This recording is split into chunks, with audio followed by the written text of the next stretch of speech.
Good evening! Horror and chaos be to you in the name of Runie Ruse. Now, Runetics, welcome one another, as I shall welcome you. Hi, hi. Hi, hi. My little itty-bitty Runetics. Oh, I hope you've had a wonderful day. Yes, hi, hi, hi, hi. All these adorable hi-his in the chat. I'm sure you've all come here excited to be hurt a little bit. Just a little bit. And don't worry, I'll be delivering. Mom, no, wait a minute. No, don't wait a minute. Don't wait a minute. Hi. Happy RUSEDAY. Why did this notification not show up, huh? Did you guys see this notification? Because I didn't.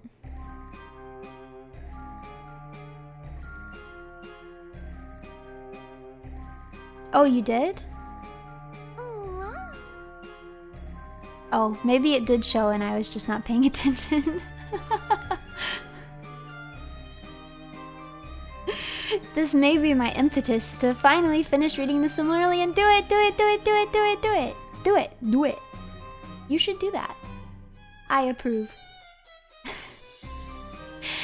A happy RUSEDAY. Been waiting on this rant all week. Just remember these words of wisdom.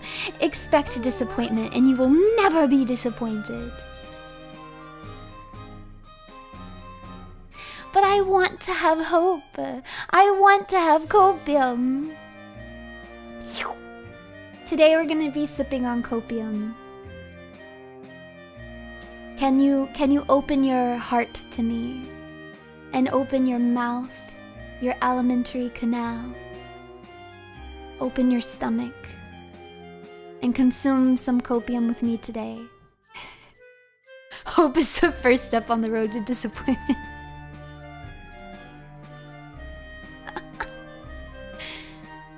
Yes, perhaps. But you guys like being disappointed, don't you? Isn't that why you're here? Happy Runie RUSEDAY. I'm a Lord of the Rings casual, but I love hearing you yap about the stuff you're passionate about, so I've been looking forward to this rant. Give us some vitriol. I don't know why you guys are thinking I'm gonna have vitriol. I'm a very level-headed person. I don't get crazy about my interests and passions, you know? I'm very keen, like very even-keeled. Yeah. Yeah. I'm not gonna get upset. On what planet? On this very planet. On this one. This planet right here. Hope you can teach me more about Tolkien. Lord of the Rings watch-along, book club, question mark. We are definitely going to do a Lord of the Rings watch-along at some point because both me and Lumi want to do it and we want to do it together, but we have not planned it yet, so listen. VTubing is a busy hobby. Everyone's so busy all the time. Me, more busy than most of them. So it gets difficult to plan things like that. I can only assume that this is going to be the one yap to rule them all. No, I am gonna try to keep today's stream not too long. I'm feeling a little low in. I have not had the best of days. If it was not a glorious, wonderful RUSEDAY, I probably would have canceled stream. But it's RUSEDAY, so the stream must go on. But I really am gonna try. No, it's not more copium. I really am gonna try to keep it short. We'll see what happens. No drinking today. No drinking. Runie, you're the best, but I think I can convince you. There are some things that at first glance, it looks real bad in the trailer. But I have some ideas for what might really be going on that isn't as bad. And we'll get to them.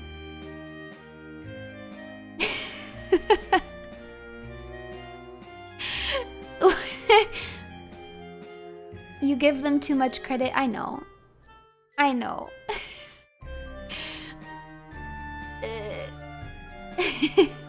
We'll see.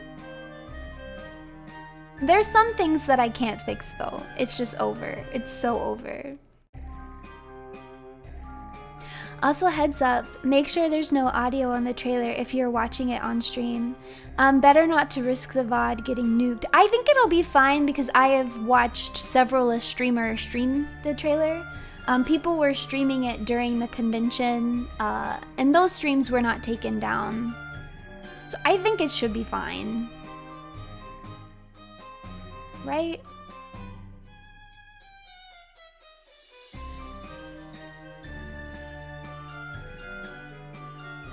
Yeah, you would think they'd want the advertising. Don't trust YouTube? What do you mean? What do you mean YouTube would leave some streams untouched and punish other streams, huh? What do you mean? I think it might be okay because I plan to pause it a lot too. So it shouldn't be like the straight audio all the way through. YouTube not known for being fair? I've never heard these accusations. I thought I thought YouTube was the most fair place of them all.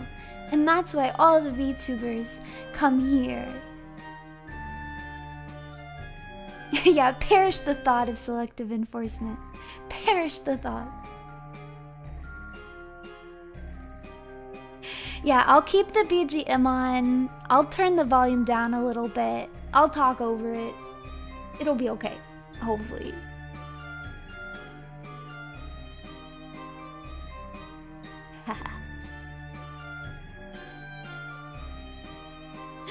An avalanche can start with one stone. A cataclysm starts with a single trailer. The long-awaited yappening I've been waiting for since Friday, despite being a casual. I'll have to get on the Silmarillion or Hobbit. I can't decide which to start with. The Hobbit, the Hobbit. I'm a little bit biased because it's my favorite of all of Tolkien's writings. But I love the Hobbit. I love the Hobbit. Thank you for 6 months of membership. Wow. I ain't reading that. Happy RUSEDAY. Looking forward to your thoughts. I have my own doubts, but open to hear our beautiful, amazing, excellent, majestic, evil woman Runie Ruse try to convince us it will be okay. Yeah. Like I said, we're gonna have some copium today. We're gonna have some copium today. Bum bum bum bum bum bum bum bum bum. Bum bum bum bum bum bum bum bum bum bum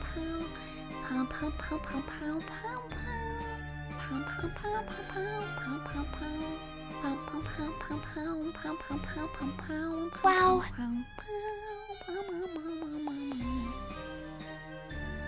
I heard an elf with good eyes that the hobbits... they're taking the hobbits to Isengard! Ancient meme. I showed that to my mom and she thought it was really funny. Wow! Remember to save some copium for the Runie drought. I'm so sorry. I try not to go 3 days in a row without streaming. But alas must break. They're taking the hobbits to Isengard. We should watch that. Will that get my video copyright struck?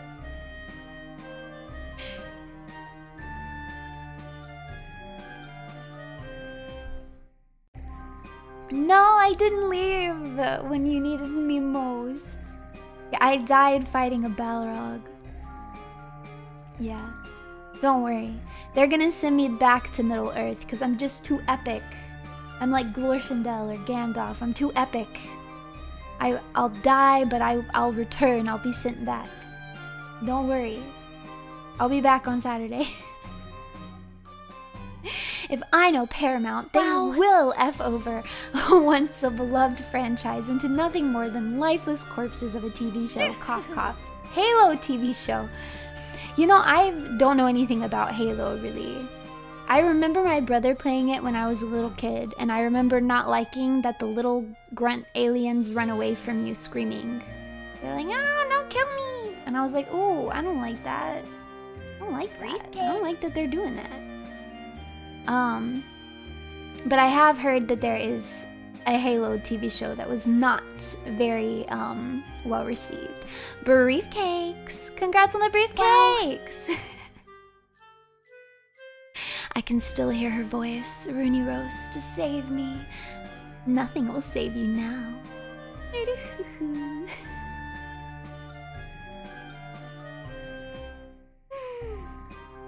Good evening, miss. I hope you had a nice day. Also, was Rings of Power Season 1 any good? There were things I liked about it. I thought there was a lot of effort put into the scenery, which was really nice. And I thought that a lot of the casting I was impressed with and really enjoyed.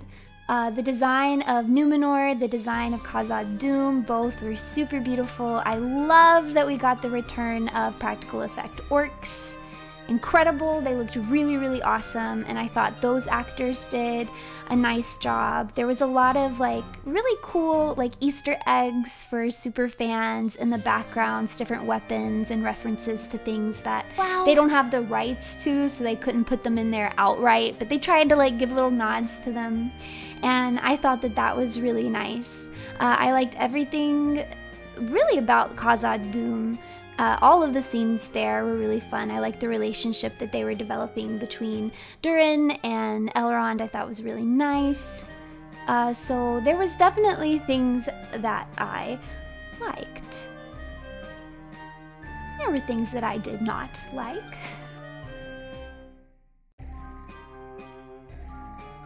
There were things that I did not like.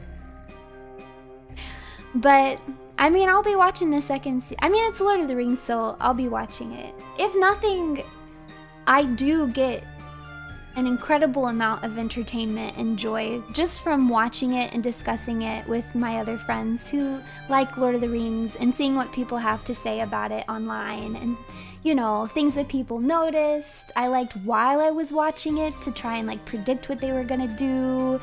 I like criticizing it and like what worked and what didn't work. So like I'll be watching, I joke about it sometimes, like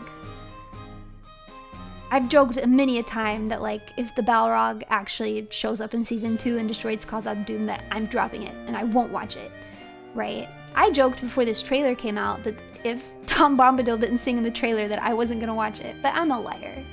I will be watching this no matter what. I will not be stopped. So, but I think that's the fundamental difference between like someone like me and someone who doesn't enjoy media criticism. Because I've seen a lot of like,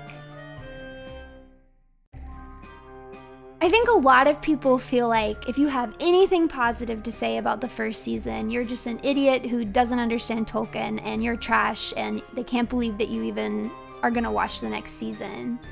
Which I think I would feel the same way if I didn't enjoy criticizing things. You know what I mean? But I actually do get something out of that experience. So I can just take what I liked and then watch the next season.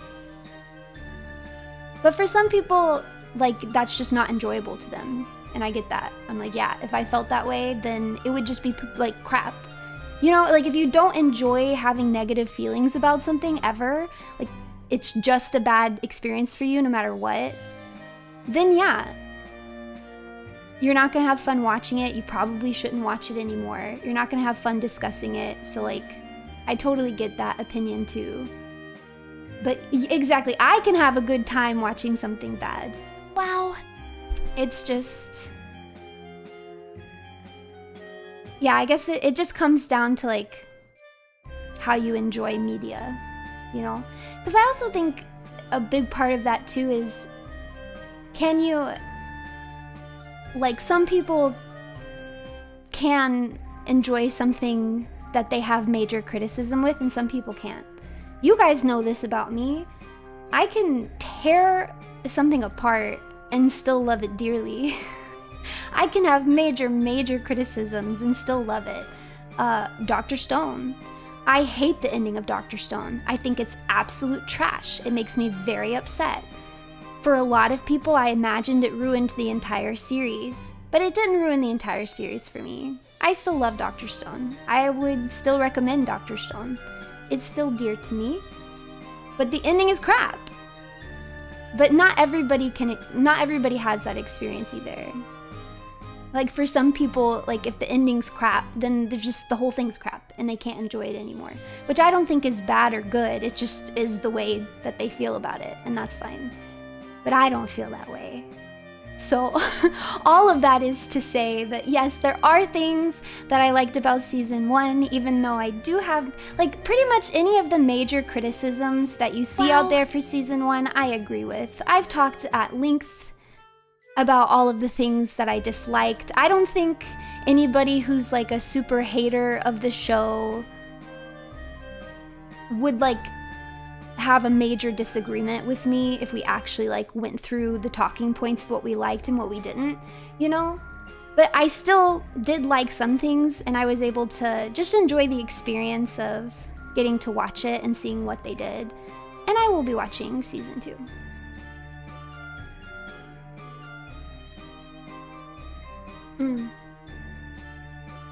Basically, my situation with Disney Star Wars. Can't stand any of the movies or shows except for Rogue One and Andor. That makes me think my Dungeon Master is a pretty big Star Wars fan. And there's some new Star Wars show that came out. I've seen a lot of Star Wars stuff, but I would not say I'm a super fan by any means. I am not up on the lore, that's for sure. But there's some new series that came out. Yeah, The Acolyte. And I think like the first few episodes were out, and one of the players was like, oh, how are you enjoying it? And my DM was like, well, you know, it hasn't done anything that's extremely ticked me off yet. So I was like, dang, that's high praise. That's such high praise. That was only a few episodes in, so I don't know where those feelings are at now.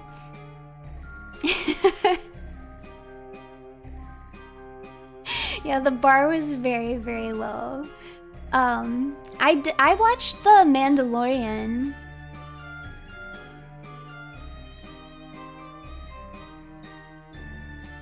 I did. I've heard that, what was it, Andor was really, really good. I heard Andor was really good, but I have not seen it.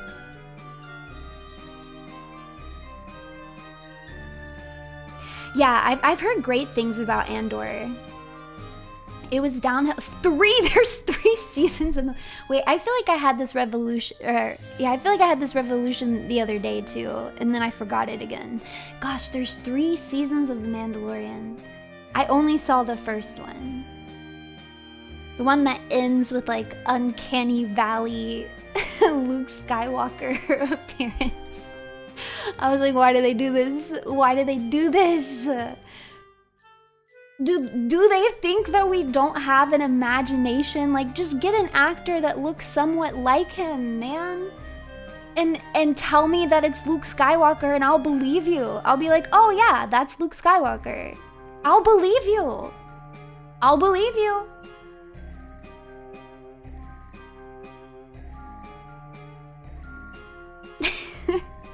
They want you to point at the screen and clap. I would if it was like a genuine, normal cameo, but it's just like this god-awful looking, I don't even know, Uncanny Valley monster. Yeah, Luke Skinwalker, exactly. That's exactly what it was. Wait, that's exactly what it was.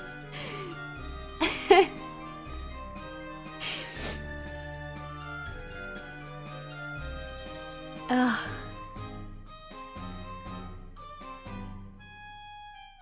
Get the infant who played him in episode 3. He's grown up now. Honestly, that'd be cool. That'd be cool. I'd be like, whoa, neat.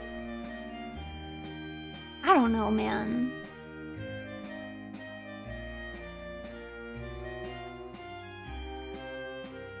Yeah, I think it's okay to replace actors sometimes. Or I just think it's okay, like sometimes you just understand and you just look past it. You know? Like in the Hobbit movies, well, Legolas, they did all this crazy like smoothing on him that just looked so weird. And I feel like it drew attention to the fact that he'd aged more than it helped, right? Like, I think they should have just let him look what he looks like. Like, he looks fine. Like, yes, he's gonna look a little older than he did.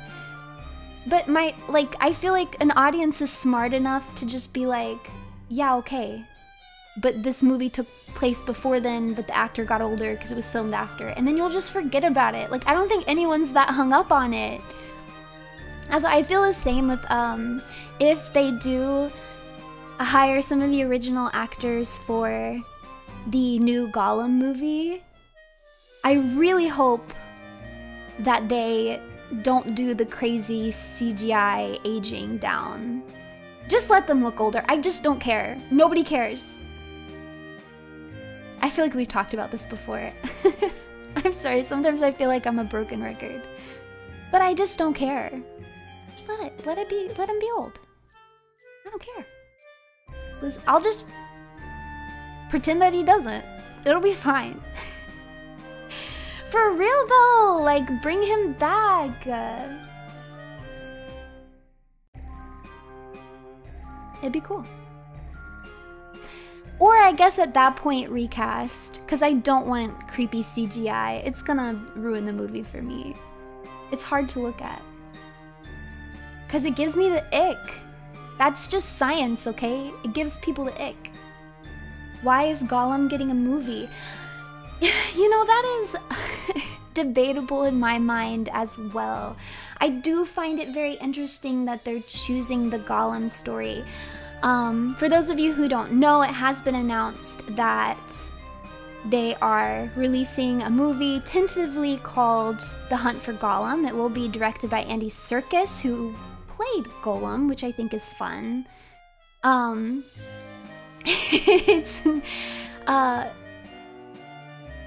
It's interesting to me because I do feel like there's a lot of things that they could do within the Lord of the Rings universe, even if they were only sticking to the appendices because they don't have the rights to the other works like the Silmarillion. There's still a lot of stuff that they could do that wouldn't involve the main actors or main story. And I just feel like that would be safer, right? Like, look at War of Rohirrim, right? Yeah, there's just different side stuff that they could cover, whereas I feel like they've kind of put themselves in this awkward situation by doing the Hunt for Gollum, because, I mean, Aragorn is a huge character in that. So, like, he's gonna have to be in it, and now they have to make this, you know, big decision, you know, for what to do with the actor. Yeah, I think War of the Rohirrim definitely had the right idea. I agree with you. The Second Age of Middle-earth is full of cool stories. I agree. I agree. The creation of the Rings of Power also happens to be one of them.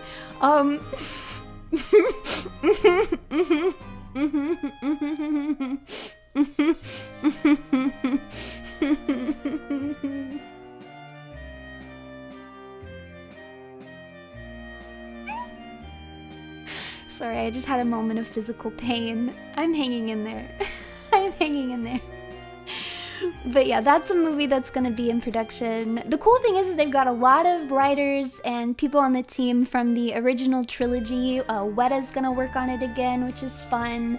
I do have a lot of faith in Andy Serkis. He's an incredible performer. I don't know if you guys know a lot about Andy Serkis, but he's literally like a pioneer in acting. Like the way that character acting went into the future, it's like so much of that is owed to him.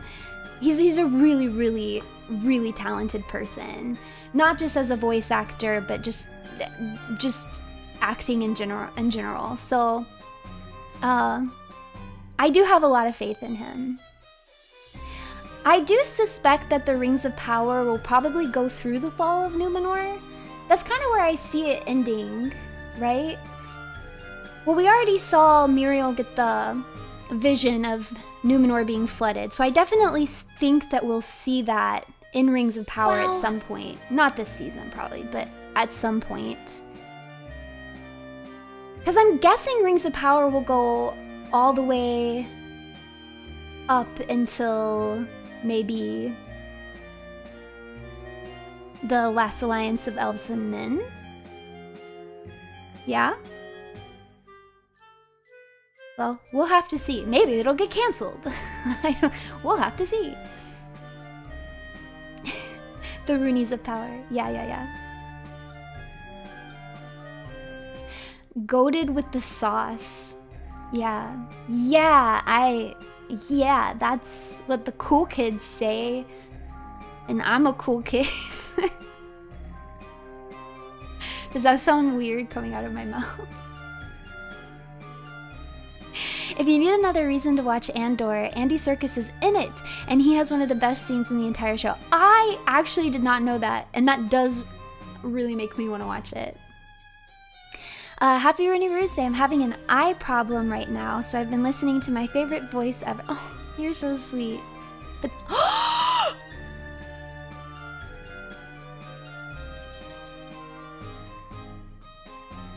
but then I went through all my Sakana content, so here I am.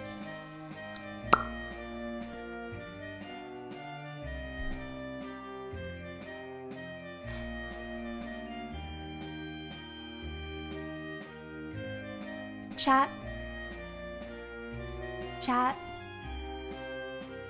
We've got to pour one out for this super chatter for having incredibly unbased taste. Pour one out.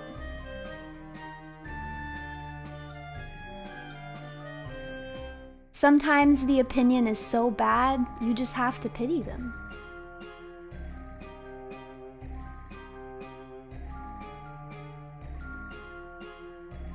Also, be nice to me. It's Ruse Day. You guys, I don't know if you guys knew this, but you have to be nice to me on Ruse Days. This is a rule. I choose to believe that also applies to us. Oh no, I read this too late. What was I talking about 10 minutes ago? Gotta look on the bright side. More Runie rants are always a positive. Hey! Hey! Mods, push back that man's hairline. Yeah. Wow. Oh my goodness. Oh my god. I didn't mean to start civil war here. I didn't mean to start civil war. Alright. Do you guys want to get into the meat of this?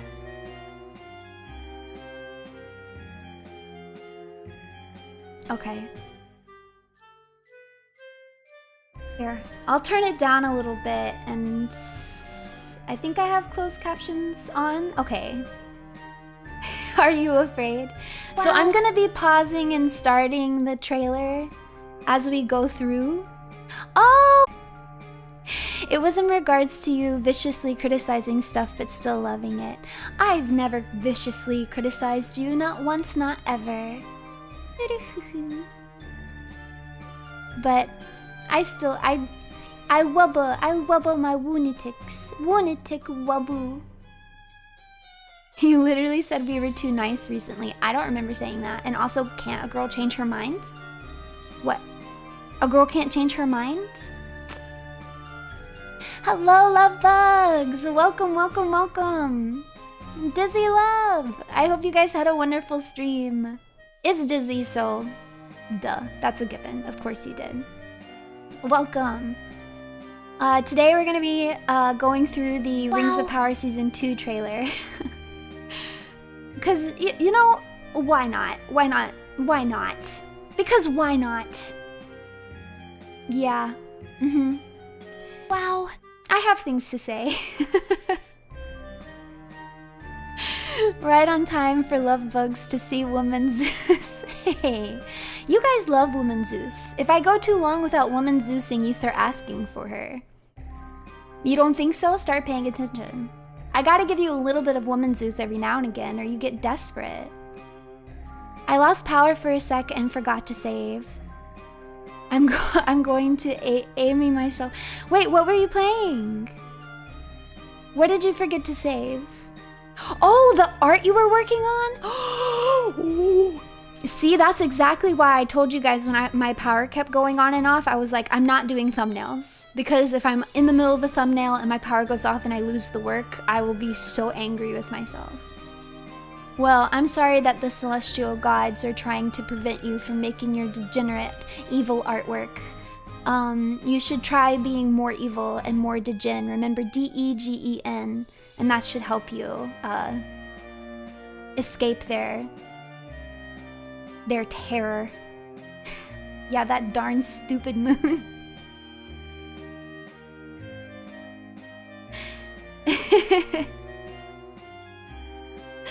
Wait, is this stream buffering?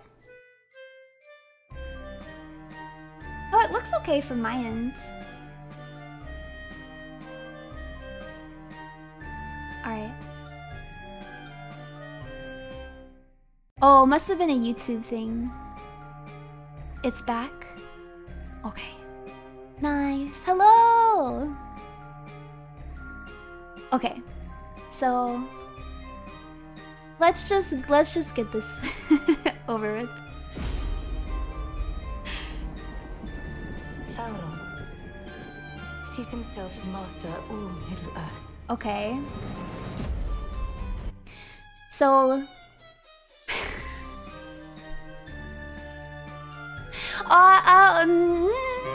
yeah, I can give you guys. I know you guys told me to leave the BGM on because you're afraid that my thing will get struck down, right?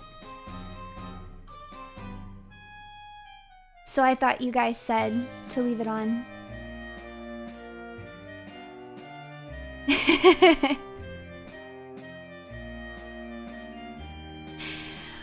This is the first shot that we get of the rings falling down, and you actually see the rings falling down in like a few different shots during this trailer, and I don't like this.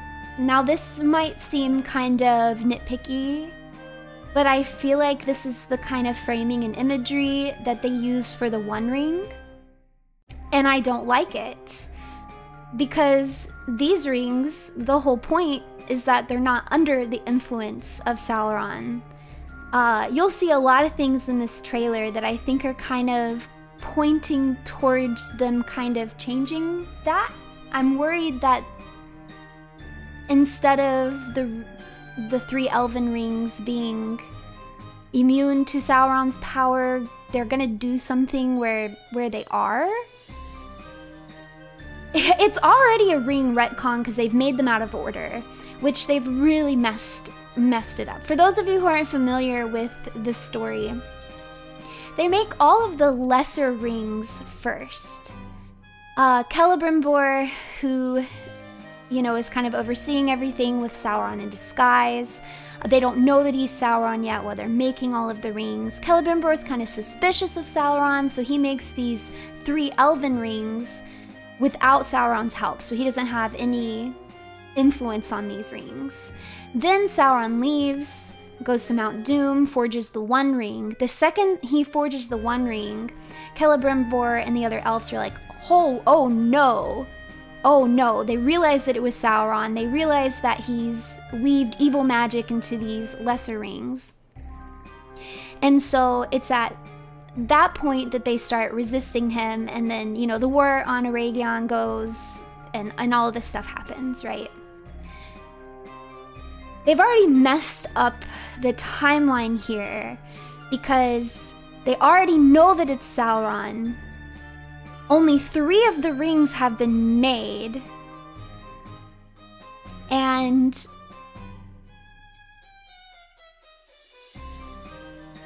I don't... Like, where do you go from here? I know this is also kind of nitpicky, but doesn't it seem kind of lackluster that... So Celebrimbor makes these 3 most powerful rings other than the One Ring, right? And then he's just gonna go on to make lesser rings? Like, how do you get excited about that? Is it really not possible that some of the rings were off-screen? Now, I'm not totally against that possibility.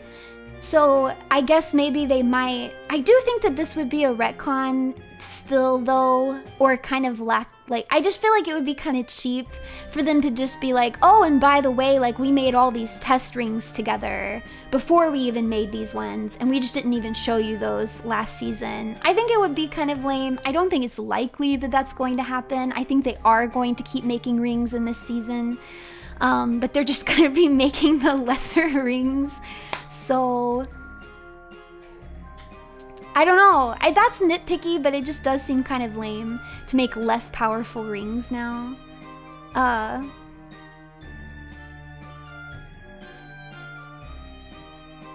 The elven rings are the beta to test. No, the elven rings weren't like a beta to test. So Celebrimbor actually made those 3 rings on his own, purposefully kind of excluding Sauron, who was going by...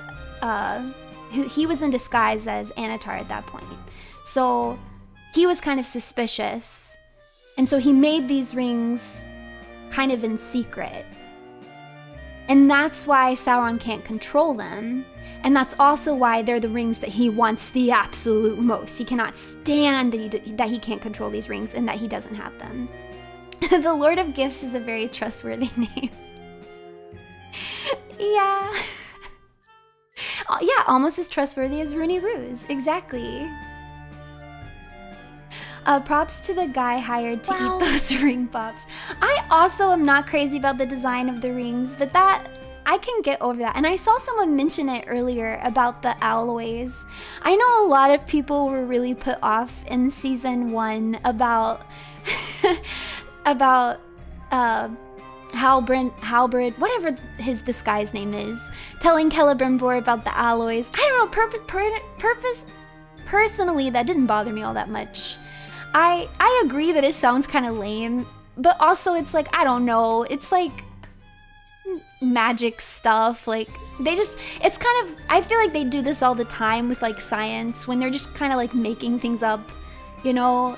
Like, anytime you see like an alien movie or a time travel movie, or sometimes a movie based in like real life, but they just want to put some science in there, they just make stuff up. Maybe I'm just really used to it, to people just saying really stupid things in media, to be like, and this is why you couldn't figure it out, or and this is why this now suddenly works, this special technology. So personally, it didn't bother me all that much, though I do agree that it did sound a little lame. I don't want to talk about the mithril origin story from season 1. If I had to name something that I hated the most, it would probably still be how they butchered Galadriel's personality, but close second is the mithril story with the Balrog and the Silmaril and... Why? I really did not like that. Also, it's just frustrating because there was only 3 of those and we know where they all are. Why are you just making stuff up? It's so unnecessary. Anyways. Rings of Power is what I hated most about this show. Oh no. Yeah, it was weird. I did not like that. And it just did not feel necessary. I guess my one solace is they're like, this is the myth, like... of what was happening. So maybe it's not real and that didn't happen, but I don't think that's how they meant it. Oh, the Balrog. I have things to say about the Balrog later. Anyways, so I just wanted to point out the rings falling because I just don't like how the imagery reminds you of the evil rings, because we know that these rings are not supposed to be evil, and it makes me very worried that that's going to be a huge plot point in this season. And I just don't like it. And I'm guessing this, what we're seeing is Halbrand returning to Eregion, because last time we saw him, I believe he was in Mordor. Am I wrong? I could be wrong on that. I don't remember. He seeks to rule it not only through conquest, The crown looks cool. but by bending the minds of all its peoples to his own. Okay, I already have to pause again. Every frame a lore fail. I'm really nervous about the King Durin plotline. So this is the first... Wait, hold on. Let me go back a frame. So this is the first little frame you get of him in the trailer.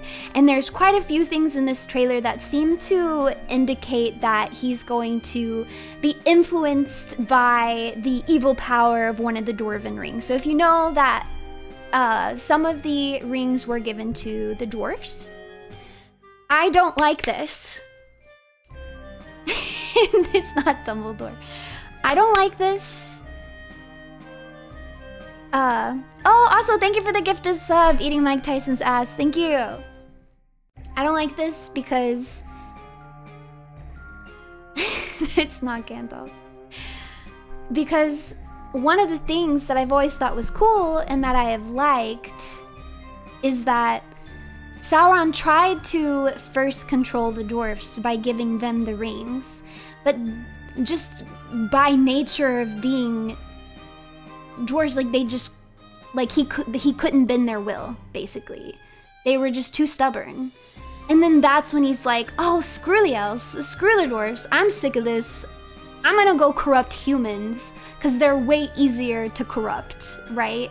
Which has just always been really cool to me. I just like that little point. So maybe this is me being nitpicky, but I really hope that they don't focus too much on him being corrupted by one of the rings. I'm kind of hoping that what we're seeing here is that they're gonna kind of do a fake out where maybe it looks like he's getting corrupted by the ring, but then by the end of it, he'll have overcome it because he's a dwarf and he's just stubborn. And then that's maybe when the dwarfs will team up with the elves to fight for Eregion, which should happen. We do know that the dwarves of Khazad-dûm helped in that. So I think that could be good. I'm being optimistic here. So I'm really hoping that they go in that direction instead. So it could be like a little bit of a fake out. It could be like oh, is King Durin being influenced? And then maybe there's a whole plot point, you know, where his son like really wants to help them, but he's like maybe being corrupted and is like, no, we're not gonna help them. We're just gonna keep digging for Mithril. We don't have time to help them, blah, blah, blah. But then at the most crucial moment, his own will breaks through and he's like, no, screw it. And then they do team up, and then that's when Sauron's like, ugh, these stinking dwarves, right? And then he's gonna shift his focus to humans.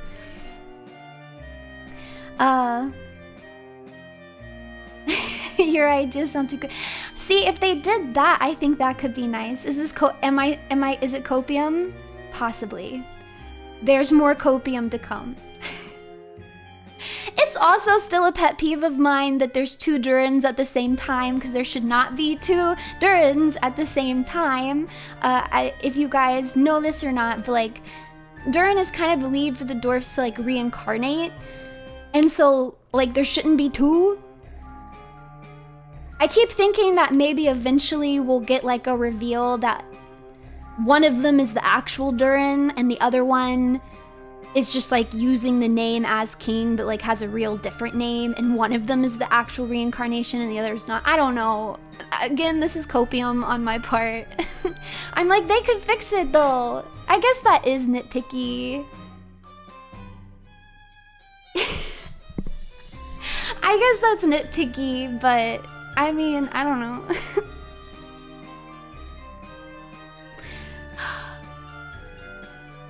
No, one of them is Sauron in disguise. Please stop. It's so cursed. Being lore accurate is not nitpicky. Thank you. Okay, so maybe I do need to hear that sometimes. I felt the same way when there was promo material for, not to bring up One Piece, but there was promo material for the One Piece live action where they basically had a sign that was like, oh, if you get caught, you'll be sentenced to so many years in the sky jail. And I was like, why would they do that? That's such a big plot point that people don't believe that the Sky Island exists. It's such a big deal that Luffy believes in it and the Straw Hats believe in it and they go and they find it. So like, why would you be like, yeah, there's just like a jail up there that anybody can get sent to and everybody knows this and that's cool. I was like, bruh. It's just little details like that. I don't know. It doesn't really matter. It was just promo material. It wasn't actually in the show. It was promo material. But like, as a super fan, I'm trying to get excited for the show, and then I see that.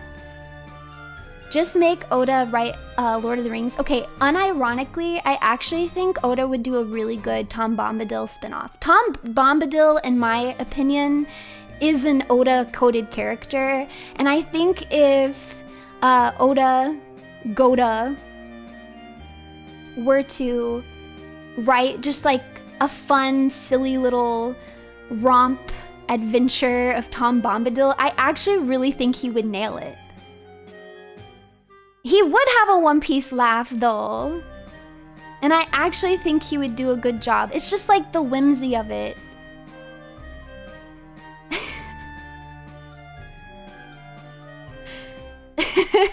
I don't know.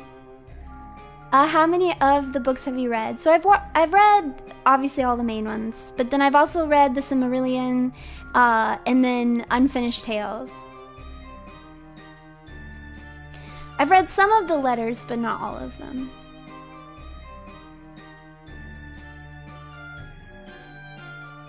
We're gonna talk about Tom Bombadil. Bombadil. New stream title, Runie fixes Rings of Power. That is kind of my intention here. I am trying to think and be optimistic and see like where things could go that I wouldn't hate, but we'll see. Minds of all its peoples to his own. I don't know what they're gonna do with Adar this season. I can't even begin to imagine. I don't know what's going on with him.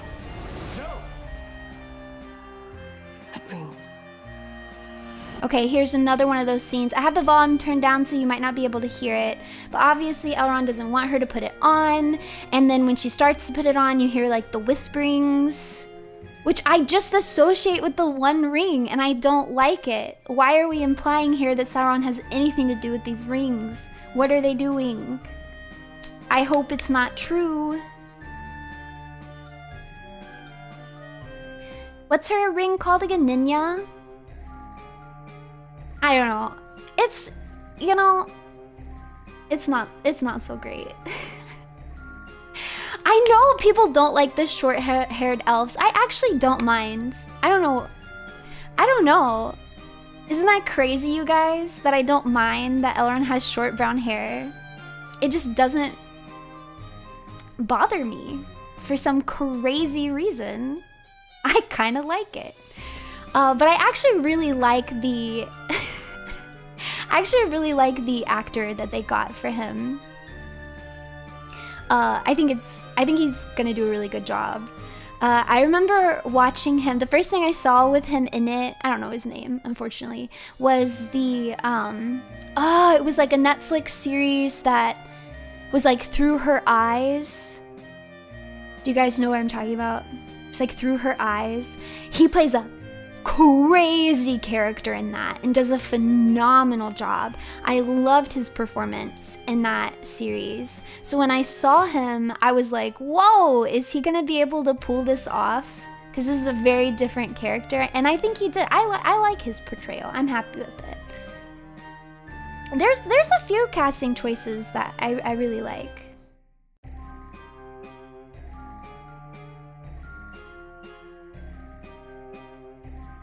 All right. Prime.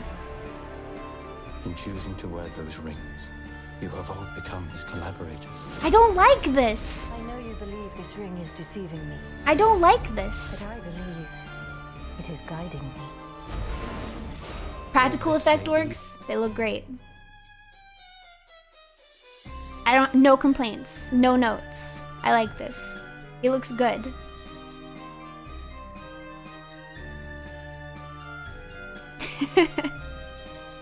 Nothing to pick about the Prime logo. Yeah, Prime logo. What can I say? They did a good job, man. They did a good job. What can I say?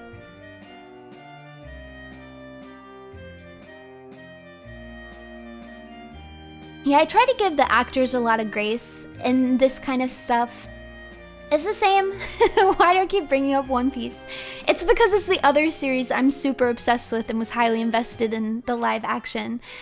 I didn't like what they did with Nami, but I'm not holding that against the actress. I know she's a huge One Piece fan and a huge Nami fan, and I'm sure when they looked at her and were like, when Sanji flirts with you, I want you to cross your arms and make a stank face. I'm sure she was like, what the hell? That's not Nami. Why would you make me do this? I'm sure she didn't want to. So I don't blame her for that terrible decision. I blame the writers. 100%. So was I completely happy with the portrayal of Nami? No. But I don't blame the actress. She was fine. I blame the writers and the directors.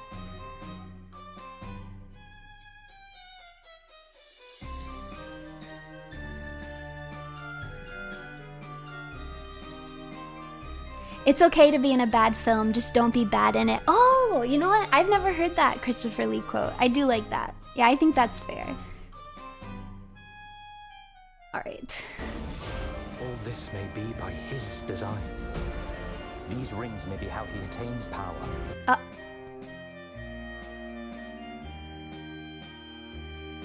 Is this Círdan?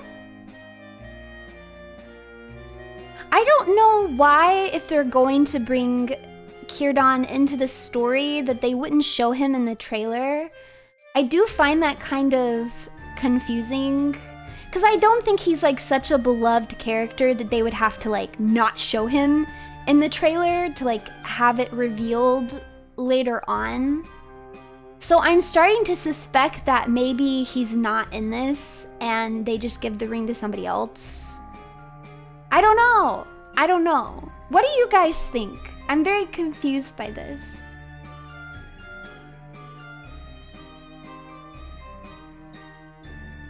I did think that they did a really good job portraying Zoro.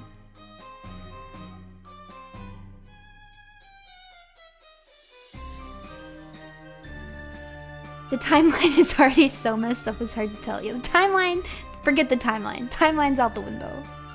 Especially if they bring the Balrog. Holy crap.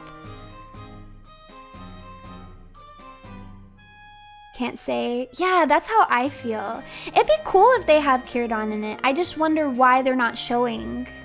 Like, why wouldn't they show him in the trailer? The only thing I can think is maybe because he wasn't in season 1, as far as I remember, so maybe they just like don't want to introduce too many new characters. Because I also did notice in this trailer, we know that there's going to be a new female character that's traveling with Isildur and the elf, I forget his name. But they don't really show them at all in this trailer. So maybe they're just not trying not to show too many new characters.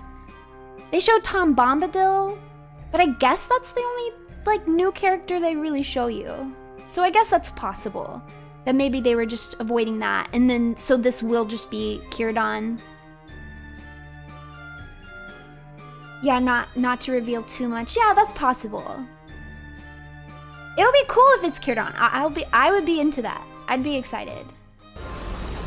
They must be destroyed. I don't know what this is. They must be. They must power. They power. They must power. They must be destroyed. I don't know what's happening there. I guess that could be because they show later. It looks like maybe Adar is like, quote unquote, killing Sauron. So it could be when Sauron supposedly gets killed. I don't know. The whole Adar storyline, I don't necessarily dislike it. I'm just not sure where they're going with it. They discovered electricity. We will discuss the rings once you have answered the question. I don't like this either. Maybe I'm crazy. Is this nitpicky of me? But especially with Galadriel, I just never felt like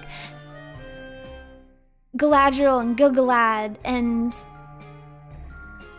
I just don't feel like they had this kind of relationship with each other. Like, it feels weird to me to have him be like talking to her like that. Like, that's Galadriel, sir. Like, why are you gonna talk to her like that? Like, what's with the hostility? Yeah, it just doesn't feel like the way that they would have treated each other.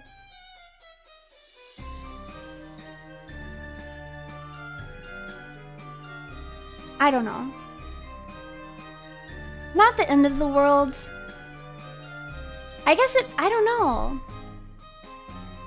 I guess I just always imagined at this part of the story, they would really be collaborating with each other. Yeah, and feel more like a family. I guess that's what I'm trying to think. Because I just always had the impression when I read about the story of the rings being made, that when they realize it's Sauron, they're like, oh crap. And then they really unite and have to figure out what to do. You know? So I just don't like the hostility that I'm getting in this scene. Because also, like, I don't think Galadriel's hiding this information. At least I really hope that she's not going to at any point hide this information. I guess this would make more sense if she was hiding it and this is a scene like later in the season than we would expect, but I really hope they don't do that. Because it makes no sense at all for her to keep this information from anybody. It makes the most sense for her to tell everybody immediately. So hopefully they don't go in that direction. Postmodernism, by definition, hates heroism. So, oh no. You can't hate heroism if you're going to do anything Lord of the Rings.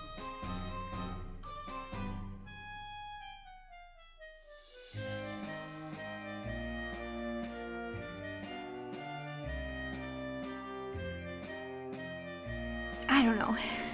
We'll see. I don't like this. Who is this man? He is no man. Okay, I'm gonna be nitpicky again. Okay, so you guys just see a scene where it looks like Halbrand has shown up to Eregion, and it seems like Celebrimbor is like sheltering him. He like shuts the door. Like, it seems like he's hiding him to me, like, oh, nobody can see you in here. Which makes me feel like he probably already knows that he's Sauron. I'm really nervous about this plotline, because Celebrimbor is a favorite character of mine. You guys know I'm #1 Feanor fangirl. He is no man, Eowyn. Exactly, I'm gonna talk about that in a second. So I'm really nervous about what they're going to do with this season, because Celebrimbor's story is actually pretty epic in my personal opinion. And I think they're gonna do him dirty because they've made the rings out of order. First of all, he doesn't get the epic moment that I think he's deserved of where he makes the elven rings under Sauron's nose just because he already suspects. Like, that just makes him so cool to me, and they've already taken that away from him. But it's still possible that they can give him some really cool moments, because basically, when Sauron does sack Aegon, he tortures him horrendously, and it's only under torture that Celebrimbor tells him where the other rings are. I think he destroys some of the rings, tells him where some of the lesser ones are, and then literally dies refusing to say where the 3 elven rings are. And like he's kind of considered like the hero of that war, right? So I would love to be able to have that moment with him. And I think something that's always stood out to me is that because he comes from the line of Feanor, and like he has that same love for craftsmanship, but he's distinctive from a character like Feanor because he doesn't have the vanity.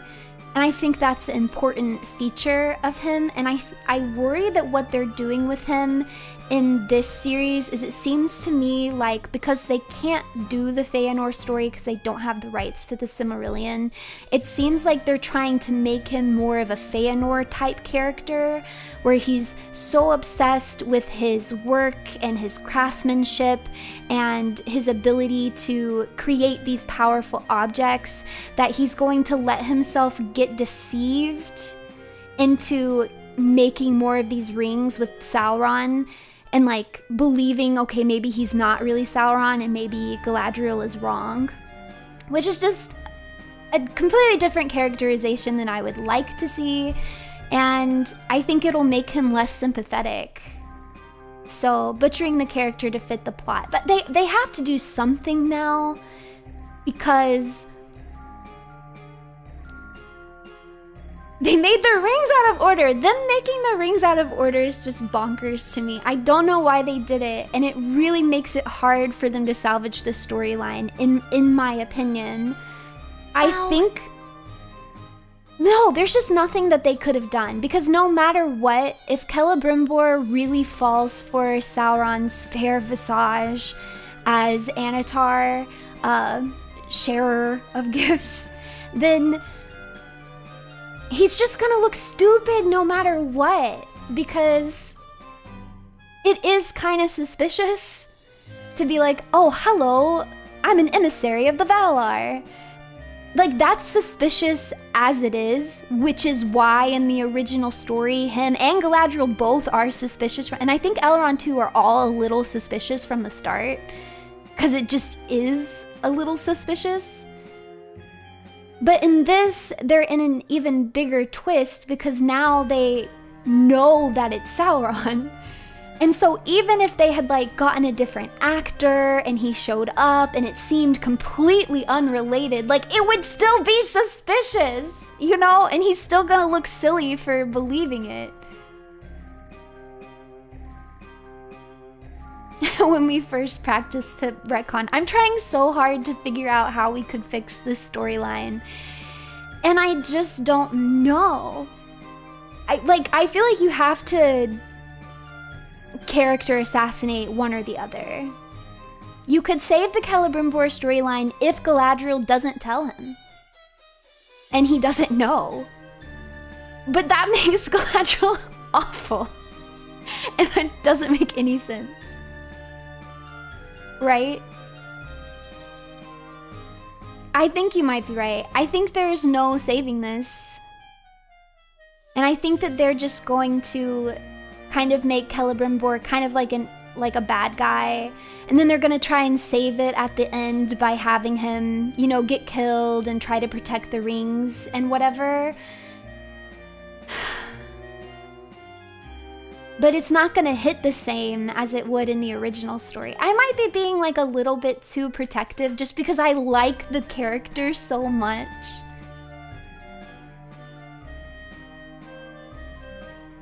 Is it really that expensive to just purchase the full rights? It's not an expense issue. I do believe it's they don't want to sell the rights issue.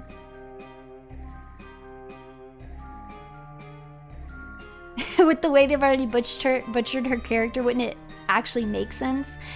I mean, she did ask them to make the rings without telling them. So she had not told them about Sauron before they made the rings, which was already really sus. Why did you do that? Why did she do that? Why did she do that? So maybe it's not completely out of the realm of possibility. Oh, I don't like it. Imagine willingly getting tricked. Couldn't be me. I think I'm just afraid that that's what it's gonna be like. And it makes me extra upset because I actually adore the actor that they got for Celebrimbor. The way that he portrays him, like, is the way that I imagined him. Like, kind of this nerdy, like, obsessive, but a little bit sweet, a little bit quirky, just master of his craft is absolutely how I've always imagined him. So I really liked his portrayal in season 1. And I just don't want him to get ruined. It's like, it's such a double-edged sword because... Or no, not a double-edged sword. I forget what I'm trying to say. Or what this kind of thing is called. But it just sucks because I'm glad they're doing the Anatar storyline. But it's almost like... If you were gonna do it, why not do it from the start? Because now the timeline's all messed up. But we all know why they didn't do it from the start. They didn't do it because they wanted to play the Who Sauron game. Which, yeah, maybe Conundrum, maybe Catch-22, yeah. Which nobody liked, the Who Sauron game. Nobody liked that game, it was not entertaining. I would have rather just known it was Anatar from the start. Runie, please make it go away. Okay. We'll talk about this because I know it's upsetting. I'm glad that you guys are saying it too because I thought maybe I was just being insane. But I have actually seen multiple YouTubers bring this up too, so I know it's not just me that's bothered by this. I hate this line. Why did they give her this line? He is no man. Because it does sound like Eowyn's famous line. Like, it's an iconic line from this series, and it's not just book fans or super fans who would know this. This is from the movie trilogy, too. So even more casual Lord of the Rings fans are gonna know that line. It's one of the most iconic lines from those movies. I am no man. It just seems... I mean, I'm sure they didn't do it on purpose. Or maybe they did. I don't know, but it's a completely inappropriate situation to try to use it as nostalgia bait. Oh, because like they're using it completely different ways. And I don't know, I just don't like it, man. I just wish she should have just said something else. You think they did it totally on purpose? It does have me riled up. I don't like it. It's just... Because it just took me out of it. I'm watching this trailer and then I just have a moment like, what? Wait, why are they using Eowyn's line about Sauron? What? Why? And then I'm like 30 seconds into the trailer that I haven't even watched because my brain's going, huh? You shouldn't expect much from Corpo fanfic. I'm trying! For a show that costs over $1 billion. Yeah, it's on purpose.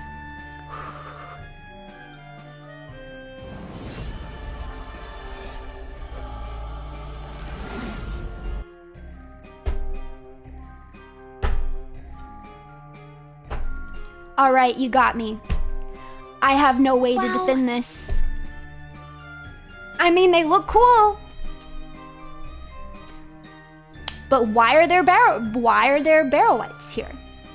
These should not exist. These are just completely and utterly out of the timeline. These should not be a thing yet. Why are there Barrow-wights? Not winter is coming. I'm guessing they're gonna have some explanation for why, yeah, maybe they're technically something else, or they'll have like, I don't know. I'm sure they'll have some explanation for what they are. We're going to visit Tom, and do you remember the Barrow-wights? Pours tequila in a glass. Here, you'll need it. I don't know. I think it's pretty clear that they're going off the Barrow-wight image. So maybe it's like something similar that Sauron creates early on. I don't know. The explanation is going to be so dumb. You're probably right. I think in this case, I'm 100% on board with you guys that this is just nostalgia bait. I mean, at least it looks cool. It's not always easy to do monsters with glowing eyes. It can very easily look cheesy as heck.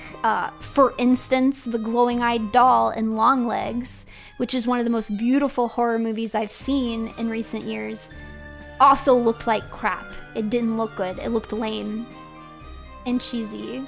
I actually think these glowy eyes look good. Like, this looks nice to me. So I have to give them props there. Can't wait for time travel. I mean, that's my only explanation. I think I could be wrong on this, but I feel like they did refer to them as Barrow-wights at some point in like promotional and like behind the scenes material, but I can't remember for sure. So don't quote me on that. I could see them being, yeah, kind of like a D&D lich. So I don't know what they're doing here. That's all I can say. I don't know what they're doing. I guess I don't know. I don't have any guesses. I don't have any I don't know. You fell for the ruse that the writers care about the source material. I think you're right. As someone who has never seen the Lord of the Rings movies, do you think this series is a good starting point? No! No. You know what a really great starting point is? Read the books. And if you're not big into reading or you don't have time to read the books, you can get one of the audiobooks. The Lord of the Rings books have 2 different recorded audiobooks that are both phenomenal. You can get the Andy Serkis version. Again, Andy Serkis is the person who voiced Gollum in the movies. Wow. He does a fantastic job. It's very theatrical. If you like more theatrical audiobooks, if you'd prefer just wizened old man reads you a story, then may I recommend the Robert Inglis version. They're both incredible. Personally, I listen to Andy Serkis do The Hobbit, and I listen to Robbie for the other ones.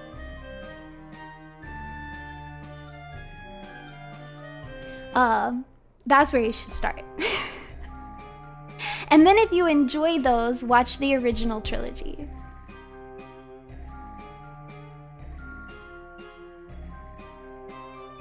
Hobbit Trilogy Silmarillion. You can get all of those as audiobooks. Even the Silmarillion. Anatar, wow. Bringer of gifts. They found out about my meddling. I must send them to my Barrow-wight army. Please get out of here. Not the Barrow-wights. I could finish all of The Hobbit if Runie narrated. Should I? I wish I could. I just don't know if I'd get in trouble or not. I would literally love nothing more than to just sit here and read you guys The Hobbit. The way I would do that in a heartbeat of a heartbeat. But I don't know if I can. Wow. I need to ask management. I'll ask management what they think about it. Out-of-place monsters and elite troops are weak. Definitely sounds more like a Lord of the Rings themed D&D show at this point with a warped timeline. If they... I keep wanting to talk about the Balrog, but I'm gonna wait until we get to it in the trailer. We're only 1 minute and 11 seconds into this trailer. He deceived me. Okay, so this is the scene where... What do I call you? A sharer of gifts. A sharer of gifts. I was annoyed by this at first, but then it was pointed out in a... I forget, I think it was Nerd of the Rings. I think it was Nerd of the Rings' video on this.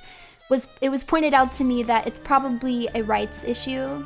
They can't use the direct translation because they don't have the rights to the Silmarillion and it's not mentioned in the appendices.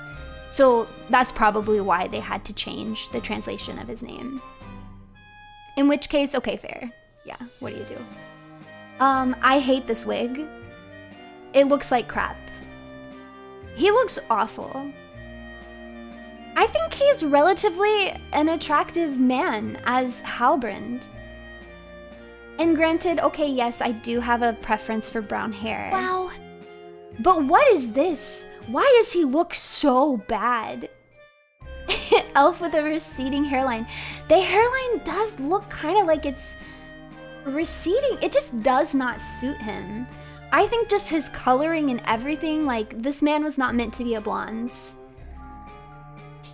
Yeah, it does. In my opinion, it looks bad. There is no non-derpy pause I could do for him. It's all derpy. That's a little bit better. Wow. Amazon mods got to him before the writers did. No. Elven long hair is because of Sauron. Sauron starts the long hair trend. Yeah, now all the elven men are going to grow their hair long now.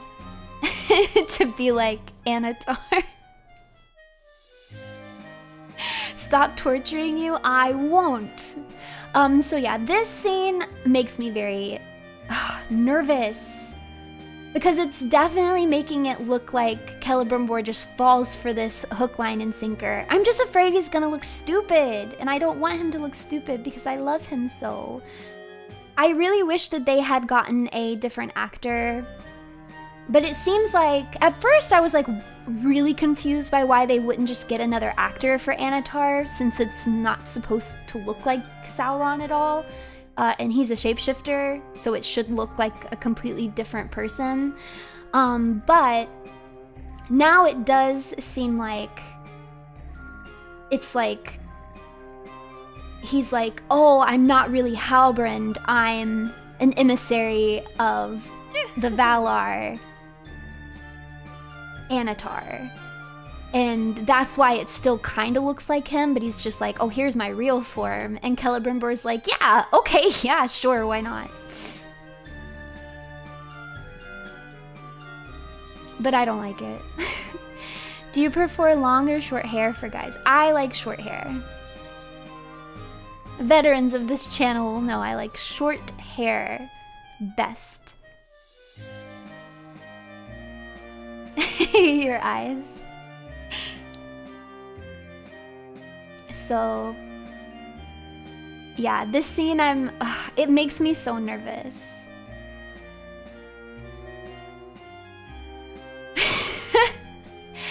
Even if he wasn't said to be attractive, I imagined Anatar as being, I mean, I call it a fair visage, so I feel like, yeah, it should be something, like, it should be handsome. And I mean, I'm not gonna sit here and look at him and be like, he's ugly.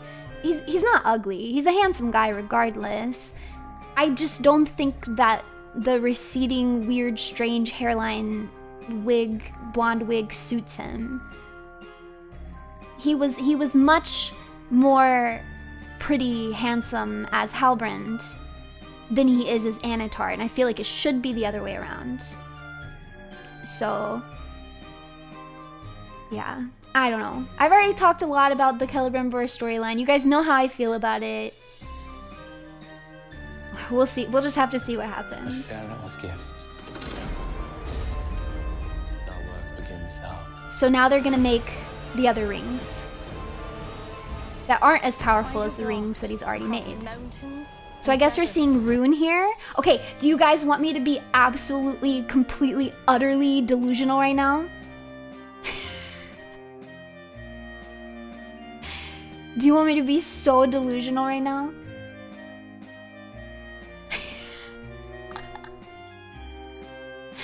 I want blue wizards so bad. I want blue wizards so bad. And look, there's two of them. There's two of them are in blue here. What if these are the blue wizards and some people that they've recruited?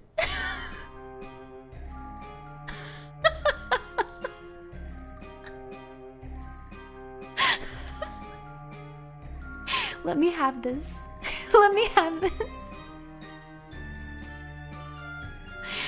Do they literally wear blue? I'm gonna guess yes, because the other wizards all wear their covers. So Gandalf the Grey wears gray, then he becomes Gandalf the White, and he wears white. And Saruman the White wore white, and Radagast wore brown. So yeah, I imagine that the blue wizards do wear blue. That's too delulu. I know I'm being absolutely delusional. There's still some hope that the stranger is a blue wizard. Why not? Why not? What exactly are blue wizards? So yeah, I guess these don't come up in the movies, but there were two other wizards that were sent over from Valinor. I'm saying that right? And they went east, and we really don't know a whole lot about them.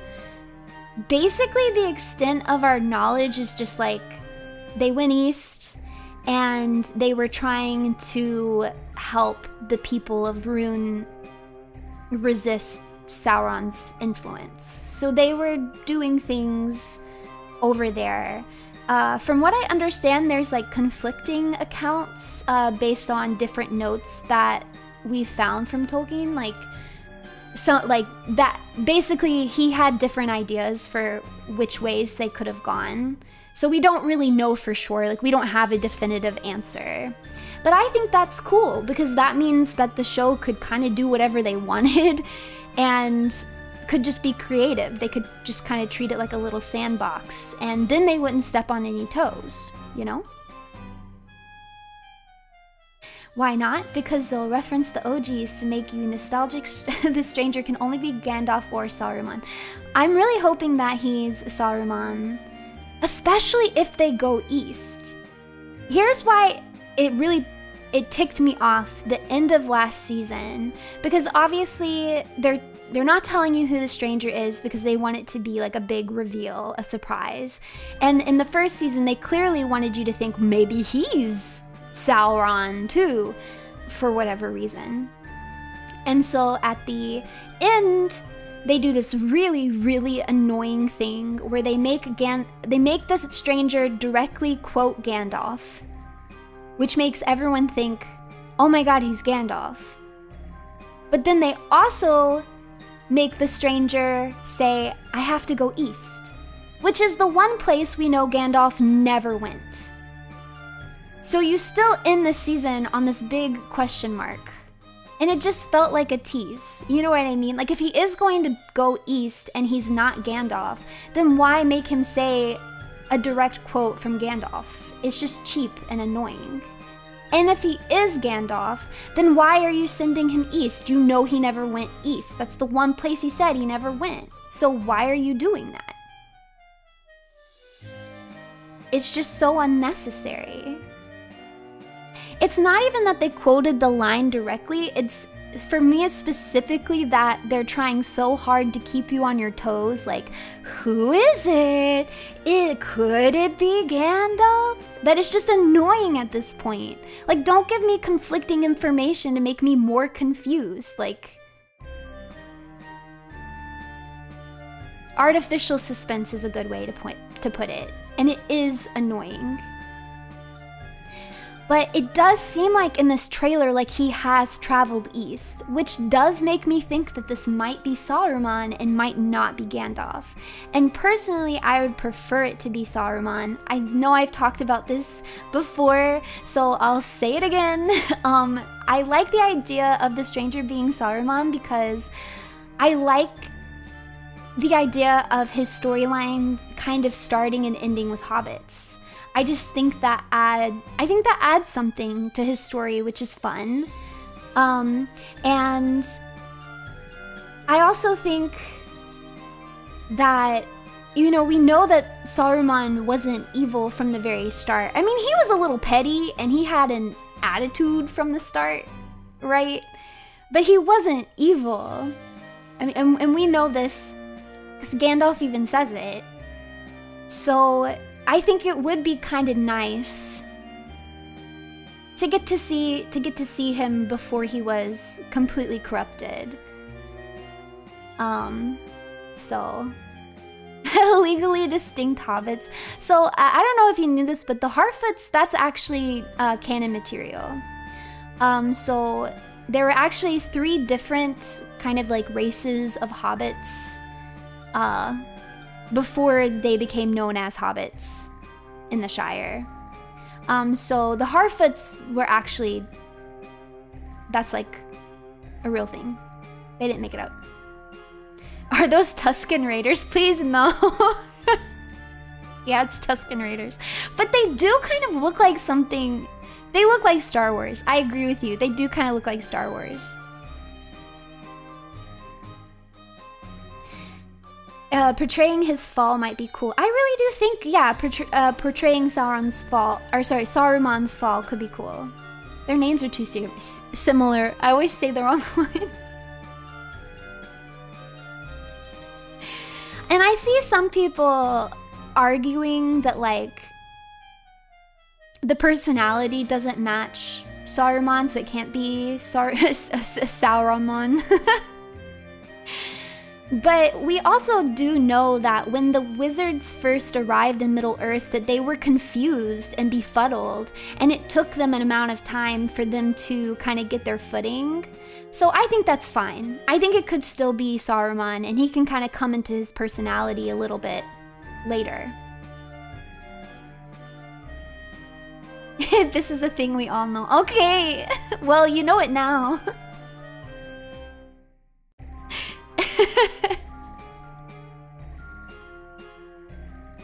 So, yeah, that was just my funny little delusional moment. We're about to get to some real meaty stuff soon. To help my friend find his destiny, one the fate of the world may depend on. So a little shot of Nori. To stop the fire? Is it my task to face Sauron? Wait, we gotta go back.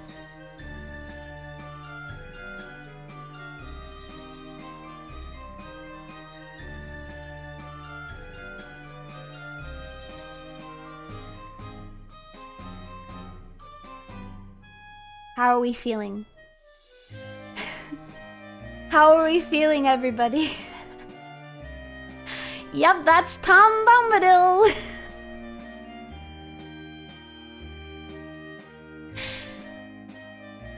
I hate it. I literally cannot describe to you how much I hate it. And I'm not gonna go into his like clothing and appearance. That's actually not so much what bothers me. And I actually think this dude has a very cute, jolly little face that I think could actually pull off Tom Bombadil. But why is he not even smiling? We don't see him smile even once in this trailer. We don't see him smile in any of the promo pictures. And we don't hear him sing.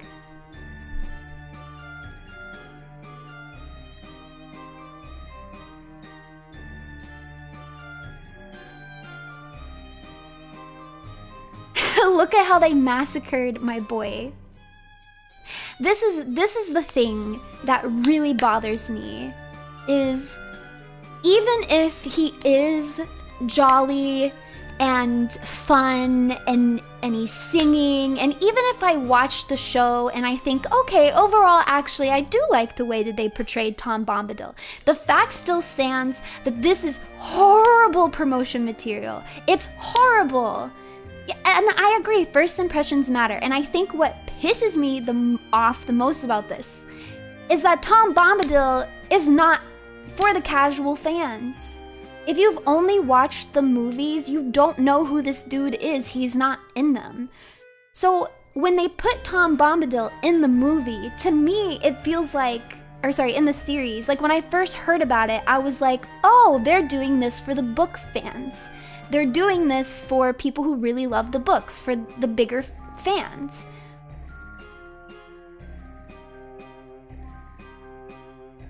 But it seems to me like they're forcing Tom Bombadil to fit this like sad, serious, dour plotline that they're going with. Wow. And so they're just completely changing him. And so if you're gonna put him in for the book fans, I feel like you have to at least do it right. Right? Might as well have The Rock play Frodo while we're at it. No. They do it for the book fans, all right, to piss them off, that's what. I just don't understand! Because here's the thing. If they, okay. Like, I'm trying to think of how they approached this. Because clearly their approach was not, you know what? Because, okay, I'll tell you, this is what I first thought. When I first saw this announcement, I thought, oh wow, they know that Tom Bombadil is a beloved book character. Most people understand why he had to be cut out of the original trilogy, but they were sad to see him go. People love to speculate about what Tom Bombadil represents. They like to write versions of his songs. Like, he's just an iconic character. He has an iconic outfit, and he's just, you know, he's beloved. And so when I first saw that they were going to put him in Rings of Power, I thought, okay, so they see this kind of little empty space in the fandom market where people really, really love this character but haven't been able to see him be brought to screen. And they're gonna put him in this story, which is fine. I don't have any problem with them adding him into this story somewhere because he would have been there. He always was, he always is. Like, he would have been there. I'm not mad about that. So that's what I thought at first. But now I see this trailer and the promo images, and it doesn't seem anything like the way Tom Bombadil is portrayed in the books. He's not showing any of the traits that people love him for, right? Now it kind of seems to me like maybe they've put Tom Bombadil in because they needed some sort of mentor character for the stranger, which is bonkers to me because you don't need a mentor for the stranger. The stranger will eventually remember who he is, right? Like, he doesn't really need a mentor. But if you had to give him a mentor, and it is Gandalf, it could be Saruman. It could be a blue wizard. Why would you make it Tom Bombadil? I don't think he'd be a very good mentor either. I think he's a horrible choice for that. The whole thing with the Tom Bombadil scene in the original books, and something that I do like about it, is it feels so atonal. Everything is going so badly, and the stakes feel so high and so dangerous, and you can just feel the fear in the characters, right? And the stress. And things are really amping up, and they know it's just the beginning of their journey, right? And then you meet Tom Bombadil, and it's just atonal as heck, right? He almost feels disconnected from the story, and I think that's very purposeful, right? So to see him in this kind of like mentor role, and to see him seem like so rooted in the tone of this TV series just seems really weird to me. Supposed to be ethereally jolly. Yes, like where is that? Where is that? I agree that there could be a chance that maybe when we do watch the show, we'll get to see that side of Tom, and I really hope that we do. But it is just bonkers, bizarro world that anybody who's read the books or is even slightly a fan of the books would make this trailer and be like, yes, this is going to be the world's first look at Tom Bombadil. Because they had to know that we're not gonna like it. Nobody likes it. Nobody likes it. Nobody likes this. Why? Why did they do this? It just boggles my mind. I don't understand. The only empty space they see is space for Tom Bombadil spin-offs, action figures, etc.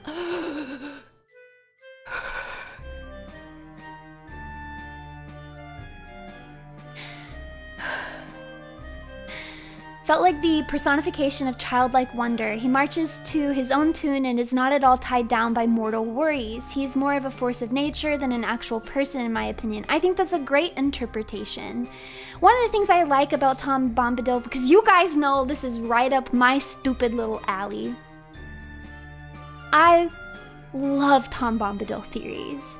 I love looking into what people think Tolkien's intention was with Tom Bombadil. Is he a representation of the author himself? Are they a representation of the perfect man and wife? Are they symbolic of music itself? Is he Louis Vuitton? I don't know. Like, I think that's so fun to think about, right? He's just a fascinating character, and I just don't understand why even put him in there if they're gonna butcher him. Like, they have to know that's just gonna piss fans off. And I know that they're not writing it for us. I know they're not writing it for us, the super fans. I understand that. But Tom Bombadil isn't nostalgia bait. He wasn't in the original trilogy. So why put him in there if they're just gonna mess him up? Character unique to the show that they can monetize. You guys are probably right. It probably is just, yeah, they just want to capitalize on it. But because they hate their fans. It just makes me sad.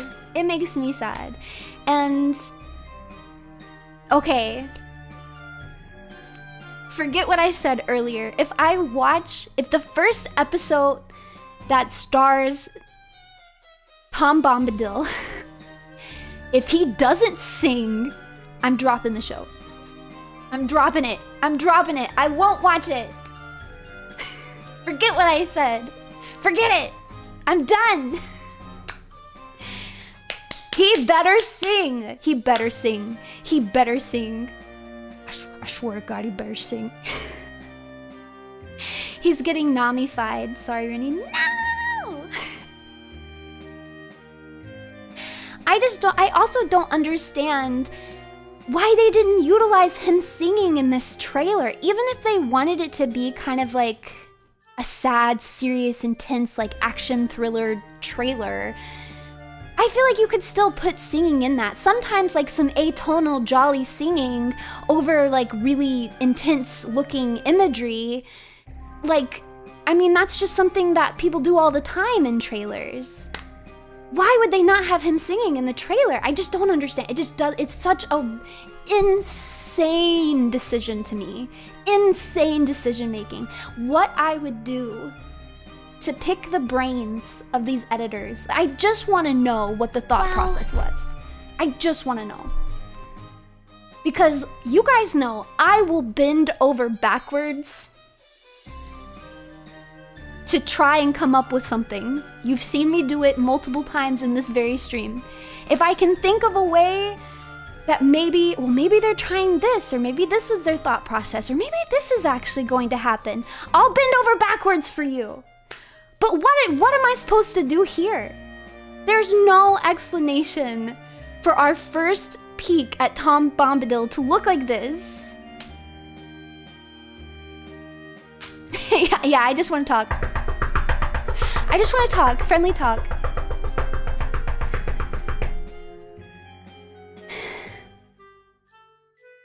Bright blue his jacket is, and his boots are yellow. Would have been a killer stinger for Tom's intro. Yeah, I agree. Insanity. I don't know, I think he looks fun. I'm not mad how he looks. Like, his styling and costuming wise. I know a lot of people are. To be honest, that's not my gripe with it at all. It's like the seriousness of him. He doesn't look any different than any other character. Like, for example, my mom watched this trailer. My mom has only seen the movies, so she's never read the book. She doesn't know who Tom Bombadil is. And when I started describing like what kind of character he actually is, she couldn't even, she was like, who is that in the trailer? And it just shouldn't be that way. It just shouldn't be that way. And I don't think that he's a particularly hard character to portray either. It's not like he's got like really subtle features that would be difficult to sell in like 5 seconds of a trailer. No, it's not like that at all. It'd be really easy. It'd be so easy. Yeah, I just want to talk. Supposedly they styled him directly after the book description. I genuinely don't mind the way that he looks. I think he looks fine. I think the actor looks the part enough for me, especially if he was smiling. Like, I can see, look, he's got like some nice round little cheeks here. I see some happy little wrinkles. If he was smiling, that's what I don't like. Wow. And I want to point out again that I'm not going to be blaming the actor for this. My coworker actually looked into it a little bit. So the actor is not a fan of the books, which is a little concerning, but you know, it is what it is. So whatever direction he has been put into is going to be 100% on the writers and the directors. Apparently his wife, however, is a super fan and has been trying to direct him in how he should be to portray Tom, but that's also just an actor's wife, so like, how much say does she actually have? He doesn't need to be, because that ain't Tom. I hope that people don't take it out on the actor too much, because at the end of the day, it's not going to be his fault. If we don't like this interpretation of Tom, it's not really this actor's fault. It's going to be the writer's fault. So...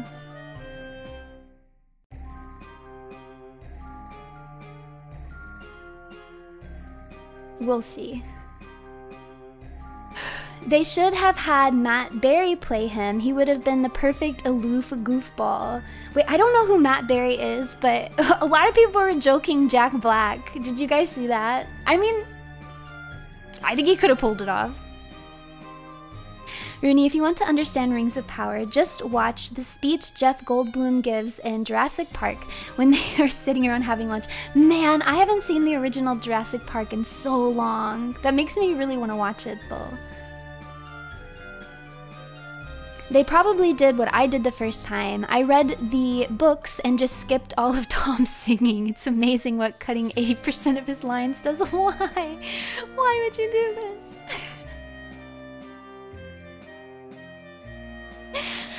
I've met multiple people in my life who didn't like all the singing and poetry in The Lord of the Rings. I mean, that just comes down to personal preference. I can understand, like, reading the book and being like, I don't want to read that. But personally, I liked it. But I'm also a theater kid, so nobody was surprised. Nobody was surprised. I am also guilty, yeah. Jack Black or Matt Perry would have been perfect.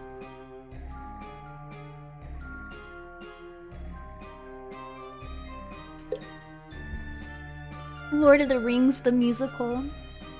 They could! There's enough music. Alright, I think that's enough. So we see Palantir shenanigans going on. I don't have any complaints about this. We know that they were there in Numenor. So yeah, I'm interested to see where they go with this. I'm not upset at this. Hey, look, hi, I'm not upset at this. To try and cheat death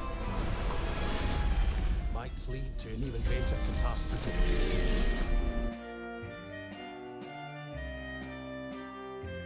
Okay. Okay. We're gonna rewind a little bit. Okay.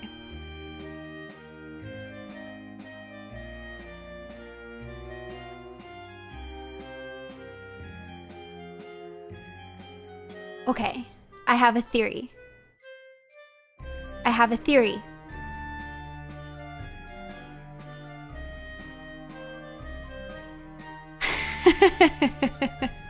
I have a theory. So remember how I was weaving and crafting this alternate story for than what it looks like they're doing for King Durin? I'm thinking, because we do see this image where Sauron is doing something with a Balrog. Like, I think this is imagery. Maybe he's, I don't know. There's like a vision of a Balrog here in this image. And then it transitions. The next thing that we see is a Balrog that looks like, very much so, like it's attacking Khazad-dûm. And then it goes straight into this scene where younger Durin is trying to fight with his father and get him to take off the ring. So this is going to tie into what I was saying earlier. So what if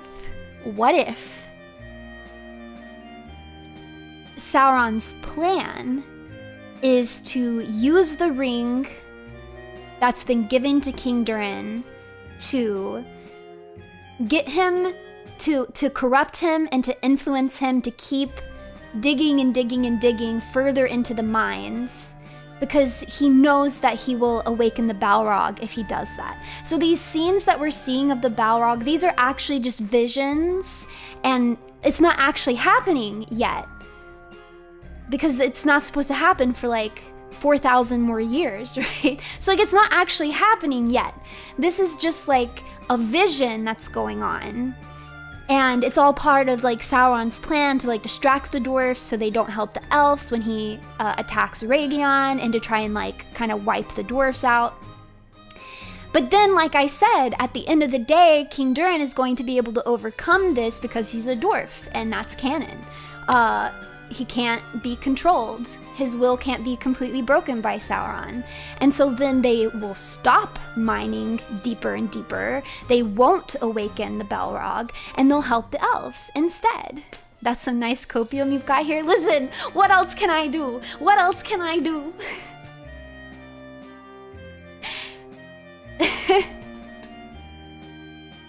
So he resists the ring, and then whoops, we accidentally did the thing anyway. But way later. Like way later in the story.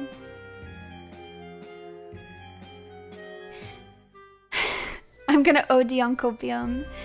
I just really don't want it to be the Balrog. It just doesn't make sense. That's crazy to me. It's way too early. Just like the mithril was from lightning hitting a tree next to them. Please, wow. No. And the summer, no. I hate it so much. Don't believe your lying eyes.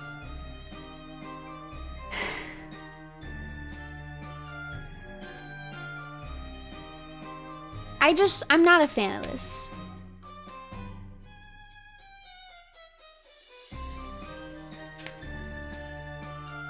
I'm not a fan of this. I guess it could be another Balrog, but why? It's just not a plot point that Khazad-dûm was destroyed not once but twice by a Balrog. Like, why then? Why?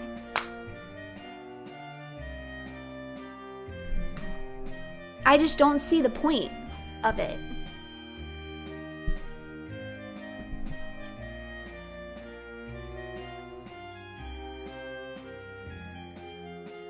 I forget exactly how many Balrogs there were, but I do know, yeah, there were a finite amount of them, and a lot of them were killed in battles at different points in time. So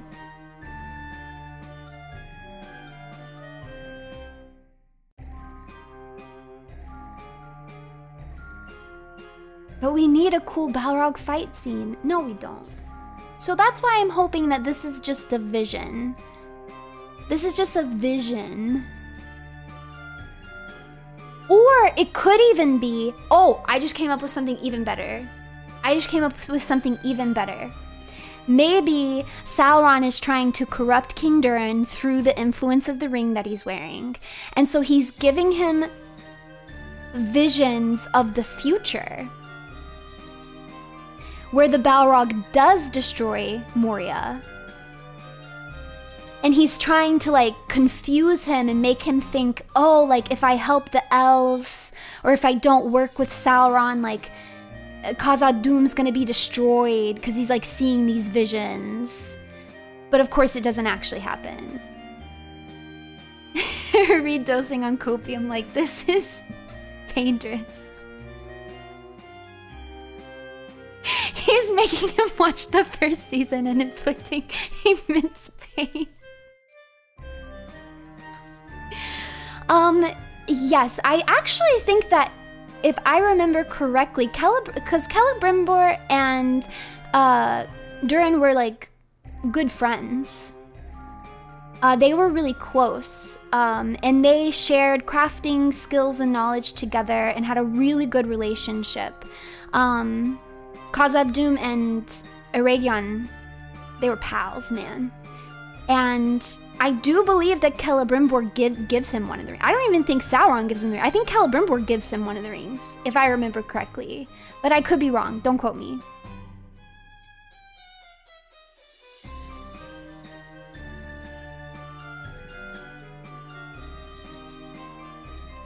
Celebrimbor got NTR'd by Elrond. Well, it's supposed to be King Durin, but yeah, it does kind of seem like they're giving that aspect of Celebrimbor's story to Elrond instead. Man, they're just not giving my man Celebrimbor nothing. He doesn't get to make the rings in the cool way. We don't get to see his friendship. There's another dwarf that he's really close with, and I always forget his name. I think it starts with an M, and they're the ones that make the door, which we should see happen this season. Which Durin? Don't bring up the multiple Durins again. It still upsets me. I must have missed something. Why does she keep talking about Kellogg's Blueberry? This is a joke, don't hurt me. Kellogg's Blueberry. Blueberry? I don't get the joke! I don't get the joke, help me!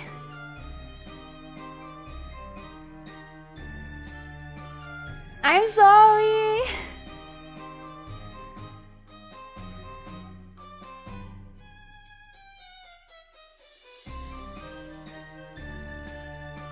Kellogg's... Celebrimbor? Oh, is the mascot Bimbor? Bimbor Berry?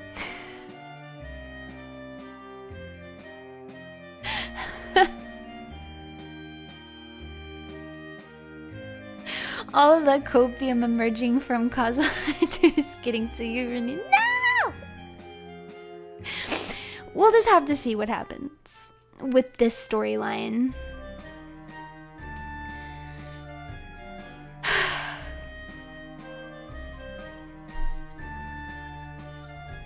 Take off the ring. August 29th! Yeah, so that looks like Khazad-dûm, right? We saw this in the teaser too. Oh, because I think this is where you can kind of see the shadow, right? That people saw. That it looked like something, like a shadow comes from above. I think that we saw in the teaser. I'm afraid. I don't think you can see it in this one. Every soul in Middle-earth is in peril. I don't know what they're doing there. Will you abandon them to their doom? What is this? I'm about to hurt you guys again. Will you abandon them to their doom? Will you abandon them to their doom? Who is this? I don't know. I don't know. I don't know. It's not Tom Bombadil. Oh! Do we want to hurt ourselves somewhere? Will you abandon them to their doom? Will you abandon them to their doom? Will you abandon them to their doom? Will you abandon them to their doom? Oh, what have you done to me? I love that. See, this actor is so good.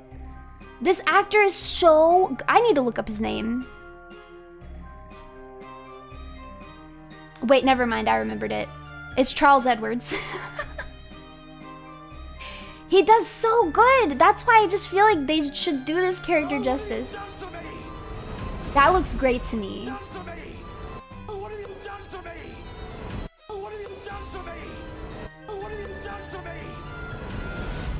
I mean, regardless, I am excited to see the battle with Aragion. Like, I'm excited to see the battle in Aragion. I do think that that's gonna look cool, if nothing else.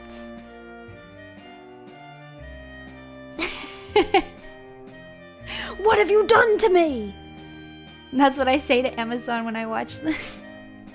It's fun for me to watch it because I'm also watching it with my mom, who isn't into the deep lore. So she has I get to kind of see the like casual fan reaction as well, which I do think is interesting because then I get a little bit of a perspective of what's working for the non-super fans as well. Like, for example, the portrayal of Galadriel is not working for super fans, and it's not working for regular fans either. My mom did not like her. That's because she's obnoxious and unlikable, and they did a terrible job writing her. But it's nice to kind of like see that perspective.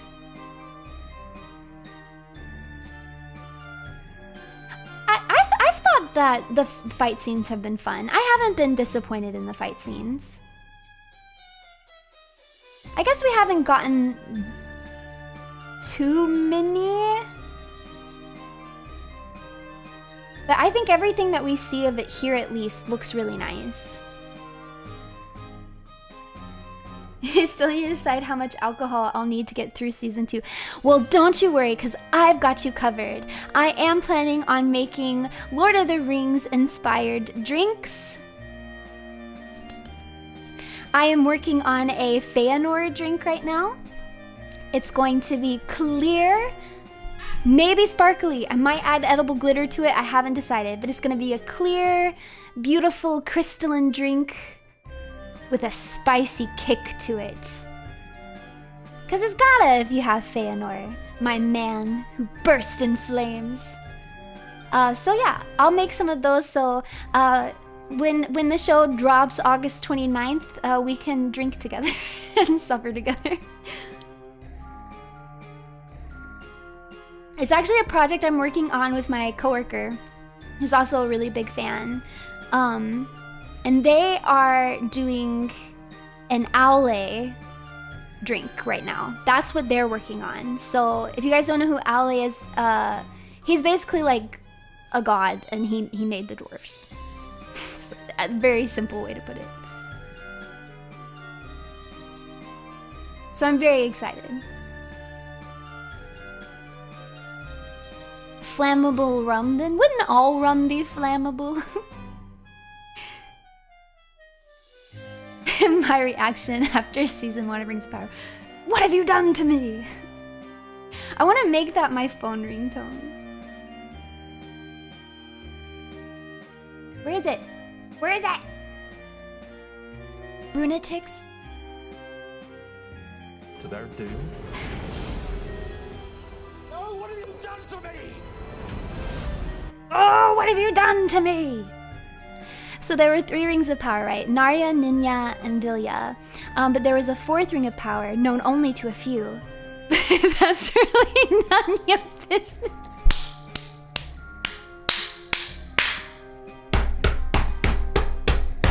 That's terrible. That's horrible. Tomato. Tomato, tomato, tomato, tomato, tomato, tomato, tomato, tomato. No! Why won't it let me put tomatoes in the chat right now? I'm being silenced. Hold on, maybe I need to refresh my chat. I'm being silenced. It signed me out, that's why. Oh, why does YouTube keep doing this to me?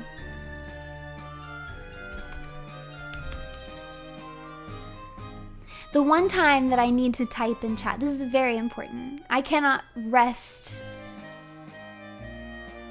until I type tomatoes in the chat.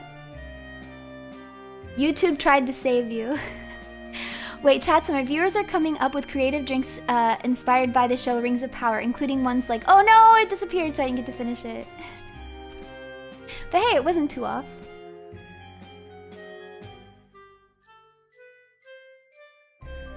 There we go.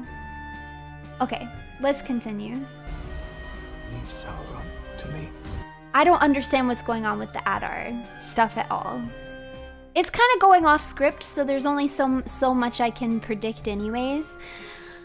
Here it looks like because he did allude to maybe killing Sauron in the first season, so maybe this is a flashback to where he thinks he's killed Sauron. Promise me. I don't know. I don't know what's going on there. You will not stop until you. I don't know what's going on here either. You will not stop. Me, Elrond. I'm choosing not to worry about it. He looks good there. Forgiveness. He kind of smiles. Kind of smiles here. Forgiveness. Forgiveness. Forgiveness. This is the best that we get.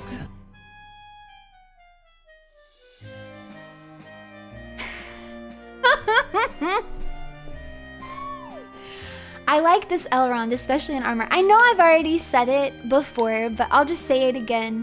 I really enjoyed in season 1 getting to see the sweet, intellectual, diplomatic side of Elrond. That was very satisfying to me, but I am also really excited to get to see him be the fierce warrior that he also is in this season. So yeah, the scenes was getting to see him in full armor, covered in blood in the midst of battle, even though this battle doesn't go well for him. I'm really excited to see that.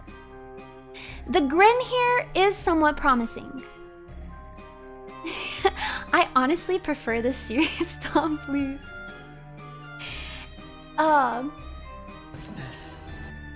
I mean, he has the jolly cheeks. I think he could pull it off. I just don't understand why this is all we get of a smile in the. I don't get it. I don't get this decision. Takes an age. So, am I crazy? Because I didn't think she sounded like a woman. But I think I'm the only one who doesn't think this is an Ent wife. I guess it could be an Ent wife. There is, I think it is kind of alluded to that Sauron kind of burns down all of their fields, right? I don't remember exactly when that happens, but as we've established, they've messed up the timeline anyways. So I guess this could be an Ent wife? I don't know. I can kind of see it. I can kind of see and hear it now that it's been pointed out to me. Am I crazy though? Because I guess I always imagined the Ent wives didn't look like trees at all. Like, I imagine them being kind of like completely different creatures. Not look like Roger from American Dad. You're hurting me. You're hurting me. I'm in pain. Okay, I'm glad I'm not the only one who thought that. I always imagined the Ent wives as looking completely different from the Ents. But I guess this could be an Ent wife. Don't laugh at that. It's painful. Don't laugh at my pain. Yeah, I guess it could be. I don't know. We'll see what they do with that. God, I can't unsee Roger. No, I can't either. I can't. What's been seen cannot be unseen. I need your axe, old friend. Okay, alliance. That's good. Fight with me. So these are probably Shelob's children. Yeah? Is what we're thinking here? Which... Who is this? Is this Isildur? Isildur? That would kind of make... Yeah, that would make sense for that location. This checks out. I don't mind this. That's fine. I don't have a problem with that.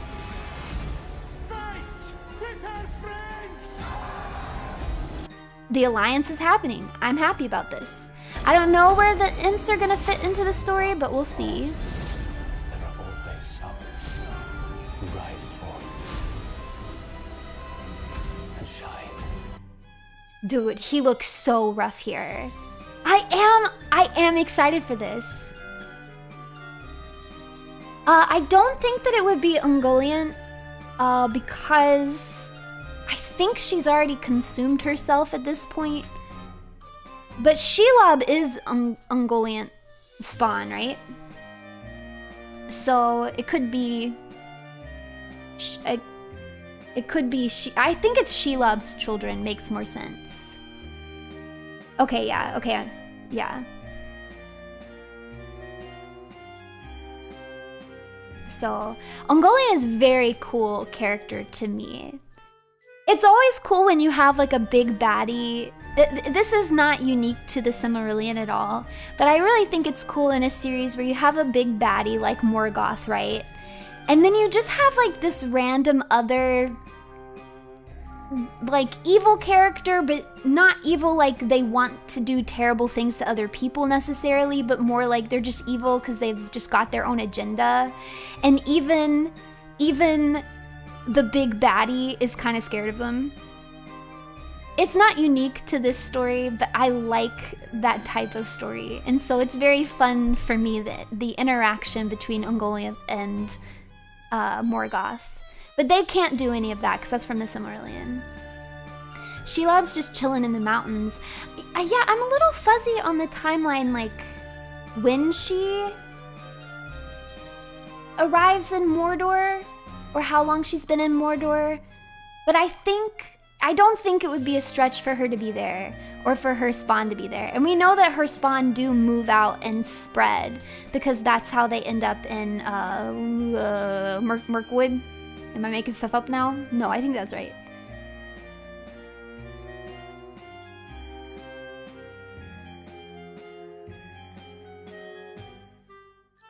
So, yeah, it's probably Shelob's spawn, which I'm okay with. I like a fight against giant spiders, so I'm in for that. The timeline is a little bit of a mess. But I'm also excited for this scene. He looks so rough here. Holy crap, he looks rough. Excited to see the Eagles of Numenor. I've got no complaints with that. Oh. You will give me the nine. No, he won't. No, he won't. Let's go. He looks, see, I'm excited for this. I'm excited for this if nothing else.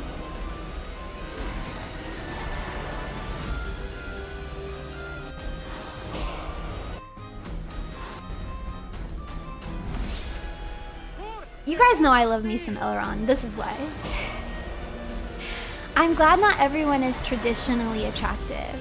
I'm glad that they, yeah, I think a lot of the actors that they cast for elves have this kind of other worldly look to them, which I think they also did in the original trilogy too. It's not just like, oh, we're just gonna hire stereotypical like beautiful people. Like, I do genuinely find all the elves in this to be very pretty or attractive, but in this kind of like almost alien way.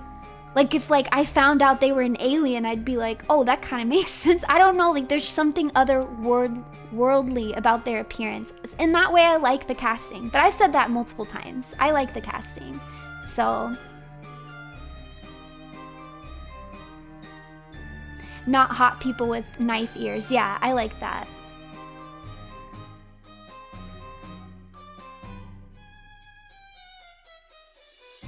Benedict Cumberbatch. He also, yep, exactly. He also has that same kind of feature. There's another actress who's really popular right now. She was in Emma, and she was in she was in other movies. She's a popular actress right now. I feel like her name is Anna, but I could be wrong. Oh, she was in Queen's Gambit. Yeah, Anya Taylor-Joy. Exactly, that is who I'm talking about. She has that same look to her, just kind of otherworldly is the best way to put it. And I also think she would make a very good elf. The actress, you know, that was in that one movie, that one time, that one year, you know, do you know who I'm talking about? Yeah, she's been, oh, and she was in that other thing too, you know? August 29th. So that's really very soon.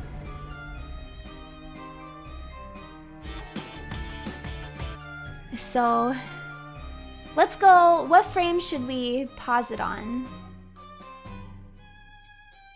Oh, so this looks like, is this, where are they?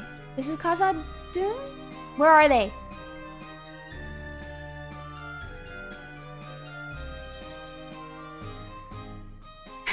Do we want to pause it here?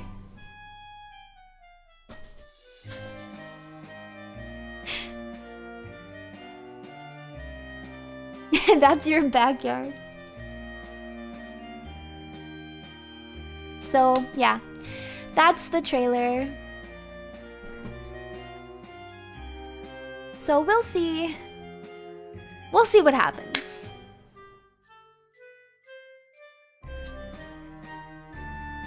We'll see what happens. Do I forgive them? I can't say yet. I cannot say yet. I left more doomer than I went in, Sasuke. Evil woman. No, did I point out things that you didn't notice? I'm so sorry. It does look like Tom is in Dune. It looks like he's in the east to me.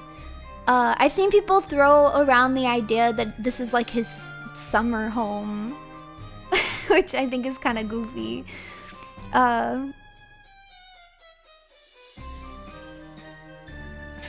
I very likely won't drop it. I just gotta know. I just gotta know what they do. I gotta know.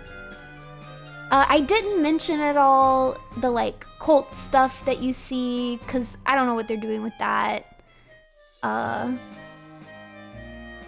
We'll just have to see. There's some elements that I don't have predictions for. You just said you'll drop it if Tom doesn't sing. Yeah, I'll drop it if Tom doesn't sing. If Tom doesn't sing, I'm dropping it. Maybe. I gotta know. I gotta know. I gotta know. I just gotta know. I gotta know.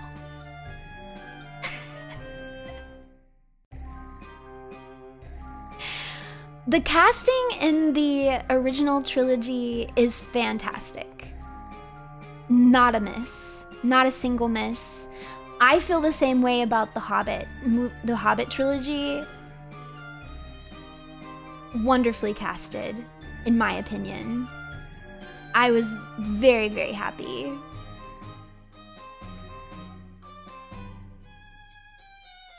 It's impossible to top Christopher Lee. I agree with you. Incredible job. Fantastic. Saruman's a character that I really like, too. You can pretend this series doesn't exist. For all extensive purposes, it doesn't. Like, when I think of my dear beloved story, I ain't thinking of this. So, I guess in a way, I do kind of pretend like it doesn't exist.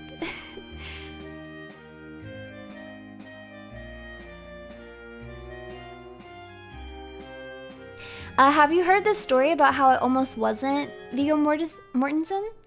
They had this other guy and were actually already filming with him, but apparently he was really hard to work with, so they ended up booting him.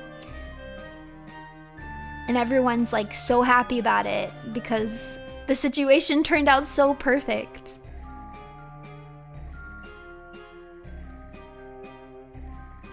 I forget who the other guy was. It was someone whose career was like doing well at the time, but then it never takes off after this. Probably because he was really hard to work with, I would imagine.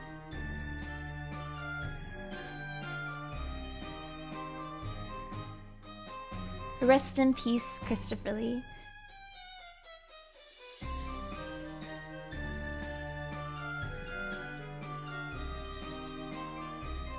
So, yeah, we'll just have to see. Stuart Townsend, thank you.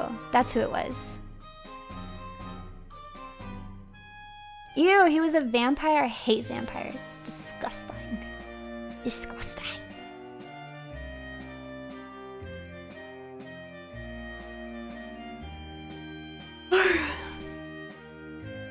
Yeah, it's interesting to me that he originally wanted to play Gandalf. I think he makes a really good Saruman.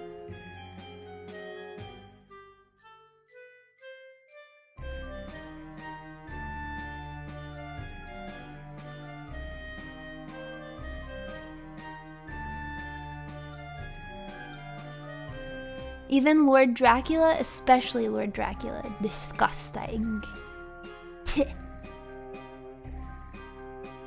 Werewolves are fine. Awoo!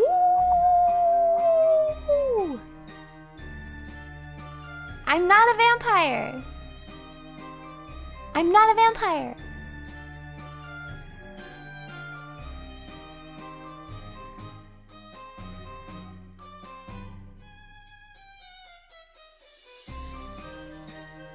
Oh, I'm so tired.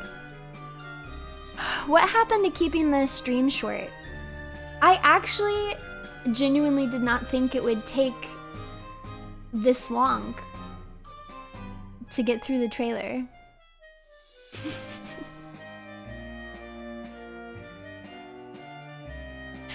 Did I yap that much?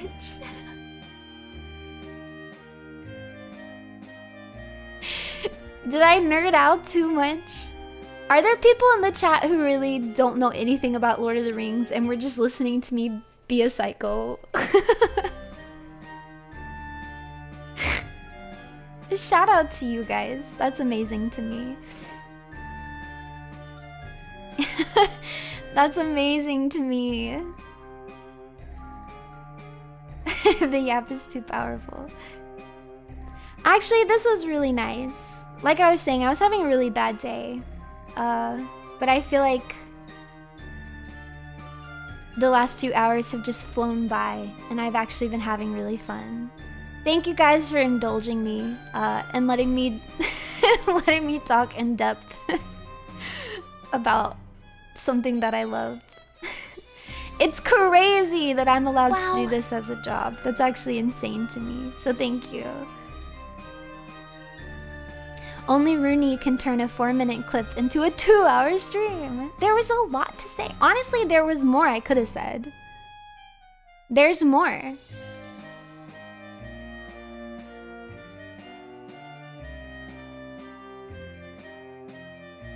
What can I say? I enjoy the yap.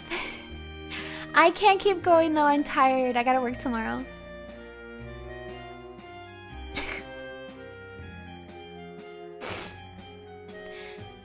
Yeah, I mean, all said and done, I'm looking forward to August 29th. They said that they're dropping the first 4 episodes on August 29th, and then it'll come out weekly after that. But wait, there's more! Hearing you yap about Rings of Power filled the gaps in my memory about the show, but what can I say? I love listening to your voice. Also snort, Taskaru. I didn't snort! You guys are so delusional. You keep saying I'm snorting and I know I'm not. I don't know what you guys are hearing. Maybe there's demons possessing your headphones or something. Like demon pigs. Maybe I let some of my demon pigs loose and that's what you're hearing. Wow. Shows a frame of a dude wearing blue. Runie. And this essay I will. It just would have been cool if he was a blue wizard, man. Though I did always imagine the blue wizards kind of as a pair. So I do feel like it would be kind of Like, if he was a blue wizard, I would want there to be another one, like, real soon. Because I just imagine them, like, as twins, even though, I don't know why. That's just my impression. Why would you send demons to my headphones? I don't know, I just felt like it. It's great hearing you get excited about stuff. Thank you.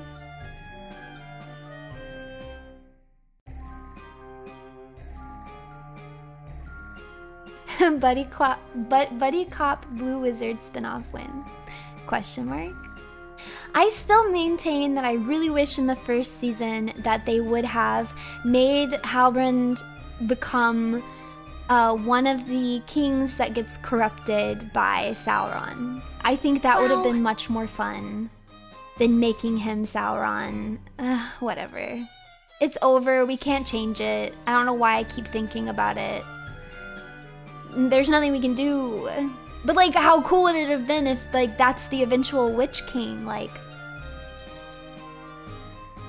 it would have been really cool to see that. Oh, well. Wow. A cute anime girl yaps about her nerdy hyperfixation. We'll listen to you yap about pretty much anything. We've got to prepare for the harsh 3 days. I'm so sorry. Midway through the second season, they reveal that one of the Blue Wizards is Chris Tucker. It's Chris Tucker and Jackie Chan. Yeah.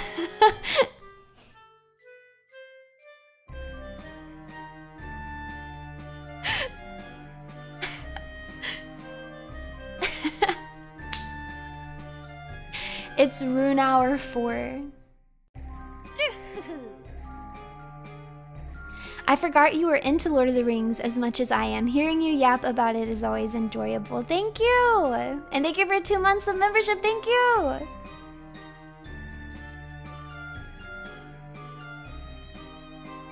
That would actually be something good, and that's why they won't do it. No matter what, though, we still have hope this year of 2024, because we have the War of the Rohirrim animated movie coming out, which in my personal opinion looks fantastic. I genuinely think it looks great. And I'm very, very excited for that. So that'll be coming out in December. Rohirrim anime! You guys are gonna see me lose my mind. I actually can't express how excited I am. When I first saw the promo images, tears down my face. Tears down my face. So excited. 13th of December, one day after my birthday. Yo! What a birthday present! Oh, it looks so good. You didn't know that was a thing? Hold on. Let me see if we can find it here. I'm always so paranoid, man. This is my browser that I only use for streaming, but then I still feel like, just by default, I should hide it when I'm looking at things. When I'm like switching pages. Like, you can't see! Let's see. War of the Rohirrim. Promo images.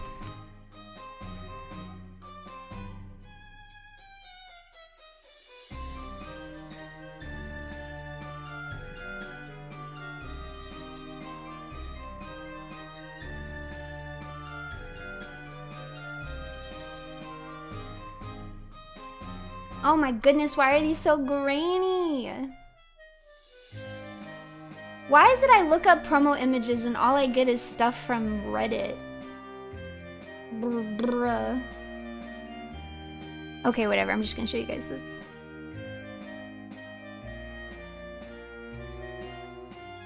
These are some of the promo images. Oh, I guess you can't see them quite well. But I think it looks good.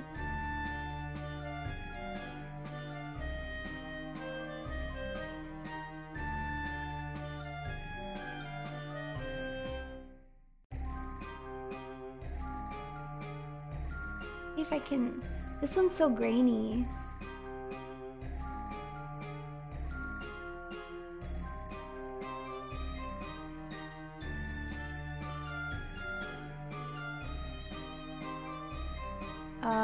Sorry, I'm like so zoomed in, I can't like show it properly. There you go.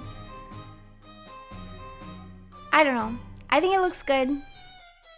I've watched Nerd of the Rings has an like a really long interview with the writers, which I thought was really enlightening and gave me some hope for it. So I'm really hoping that it'll be good. Give up all hope now? No! I could see the comparisons to Vinland Saga, but I think it looks a lot prettier. It looks gorgeous to me. I realize now December is gonna be full on for you. Ha ha ha. That's awesome though. Let's see. There's something else we have to do before we wrap up stream.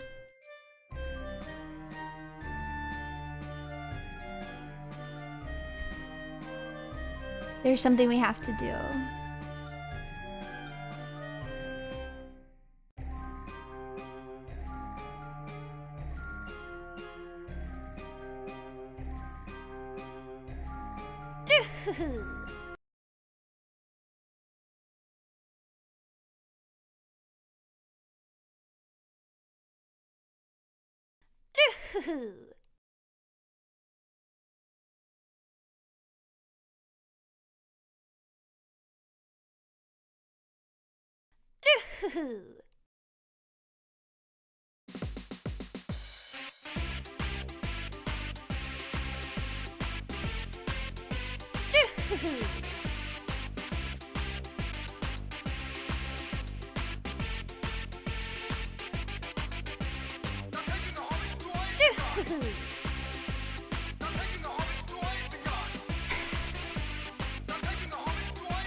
Wow.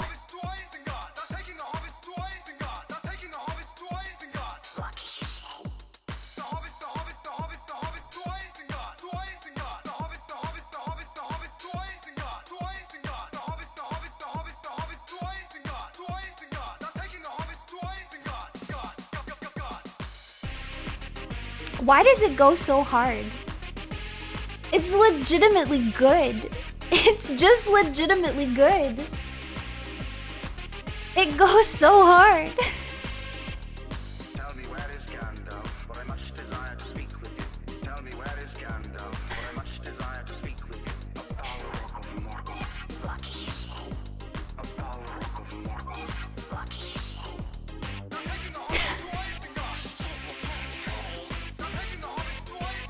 Oh my god, this just makes me want to watch the movie.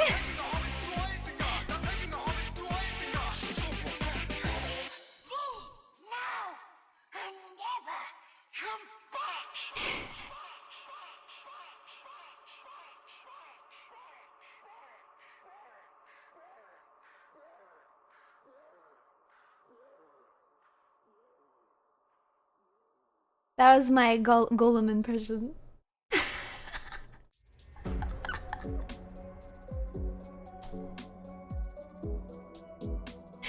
Okay, we have to do a wheel spin. I haven't fixed the wheel yet.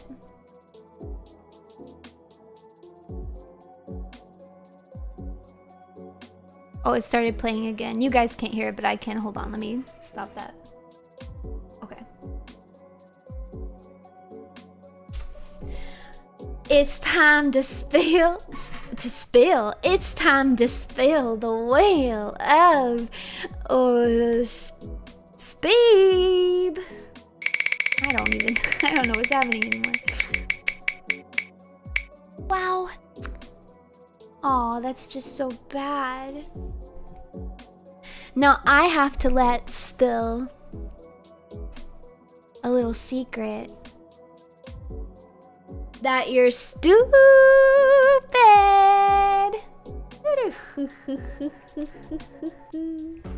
Thanks once again to Dizzy for rating any love bugs who stuck around for the stream. Thank you so much for sticking around, and I hope you felt welcome here while I rant about very specific nerdy topics.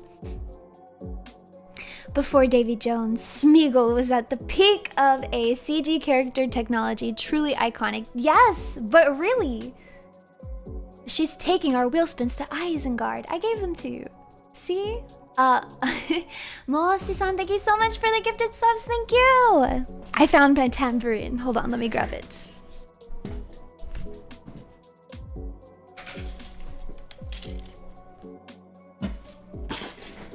I feel like I haven't done this in a while. I've been cheating you guys out of the gifted membership song. I'm so sorry.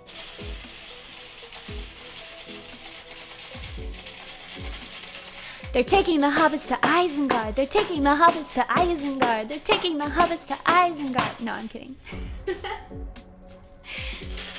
Gifted memberships, woo! Gifted memberships, hooray! Gifted memberships, hooray! Hooray! Gifted memberships, oh wow! Make sure you say thanks now. Gifted memberships today. Hooray! Thank you for the gifted memberships. Alright, so I will not be streaming for the next 3 days. I'm very sorry. Please find it in your heart to forgive me. You do need a tambourine emote. I need to take care of that. I will at some point. But I come back with a vengeance on Saturday. Because on Saturday over on Hina's channel at 6 p.m. Eastern, we will be streaming a little Euphoria summer stream. So come and hang out with all of Euphoria. We're going to be chilling together. Bring your sunscreen. Maybe we'll even go to the beach. How does that sound, Runetics? Wow. How does that sound?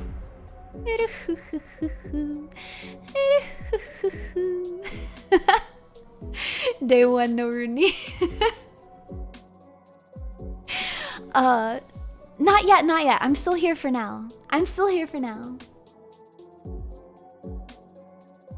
So that'll be at 6 p.m. But then at 8 p.m., so pretty much directly afterwards, I'm going to be doing revenge karaoke. And this is where I re-sing songs that I've sang before, but I'm singing them now that I've improved a little bit from my voice lessons, but also because I have a better sound system set up, so the audio will be synced.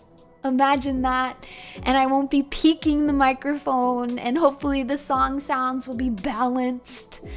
So I'm excited to get some revenge on some karaoke that I've already done. So that will be on Saturday.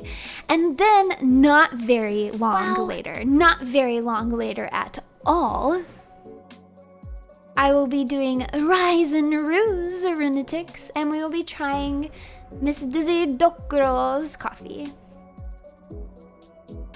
You've gotten better so fast too, thank you. It's been really, I don't know. My last 2 voice lessons have been very encouraging. I really feel like I'm seeing some progress. I think I hit a wall for like a little bit, but I think I'm seeing some progress. It's hard work though. But I think it's worth it, so I'm very excited. Brainworms karaoke. No, it's not Brainworms. The songs are literally out of sync. Literally out of sync. And also, some of them I just don't sound good on. So, about the requests, do the JP songs you did count? Yes. Yeah, you can request redos of those ones. So, I think I'm already planning to do some, because I think my Japanese pronunciation has also gotten better, because like I told you guys, my voice coach is Japanese, and we've specifically been working on Japanese songs. So we were working on one of the endings from Jujutsu Kaisen, and then we did Sincerely from Violet Evergarden, and now we're working on Bluebird.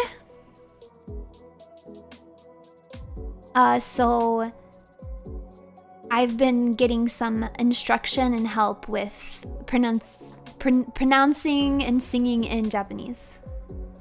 So Sincerely is surprisingly hard to sing, but I actually think I sound pretty good on it. I should sing it for you guys. When I first tried to sing it, I was like, I actually think I sound kind of good on it. I don't know. I feel kind of good on it. Maybe I'll sing it for you guys sometime.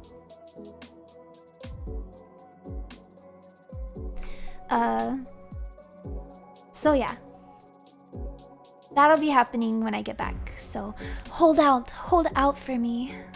Hold out for me. And remember, if you miss me too much, you can always watch a VOD.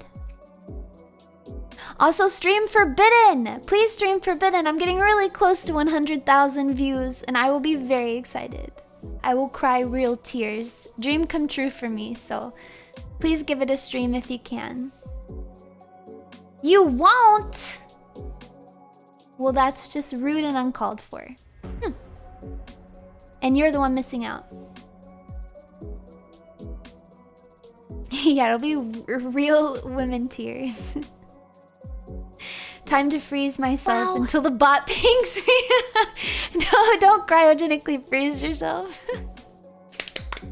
Okay. Thank you guys so much for hanging out with me. I streamed longer than I meant to. Why does this always happen?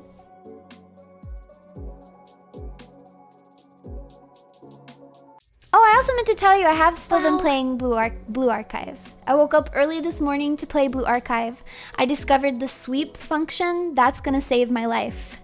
So I was actually able to use the egregious amount of energy that I had. But because I'm so early in the game, I'm at that point where like, every time I use all my energy, I level up and get more energy. So I just kept sweeping and sweeping, and like I was like, I need to get ready for work. Can I please run out of energy? Like I actually want to run out of energy right now. I don't want the energy. I don't want it. I haven't pulled again yet. I don't have enough for pulls.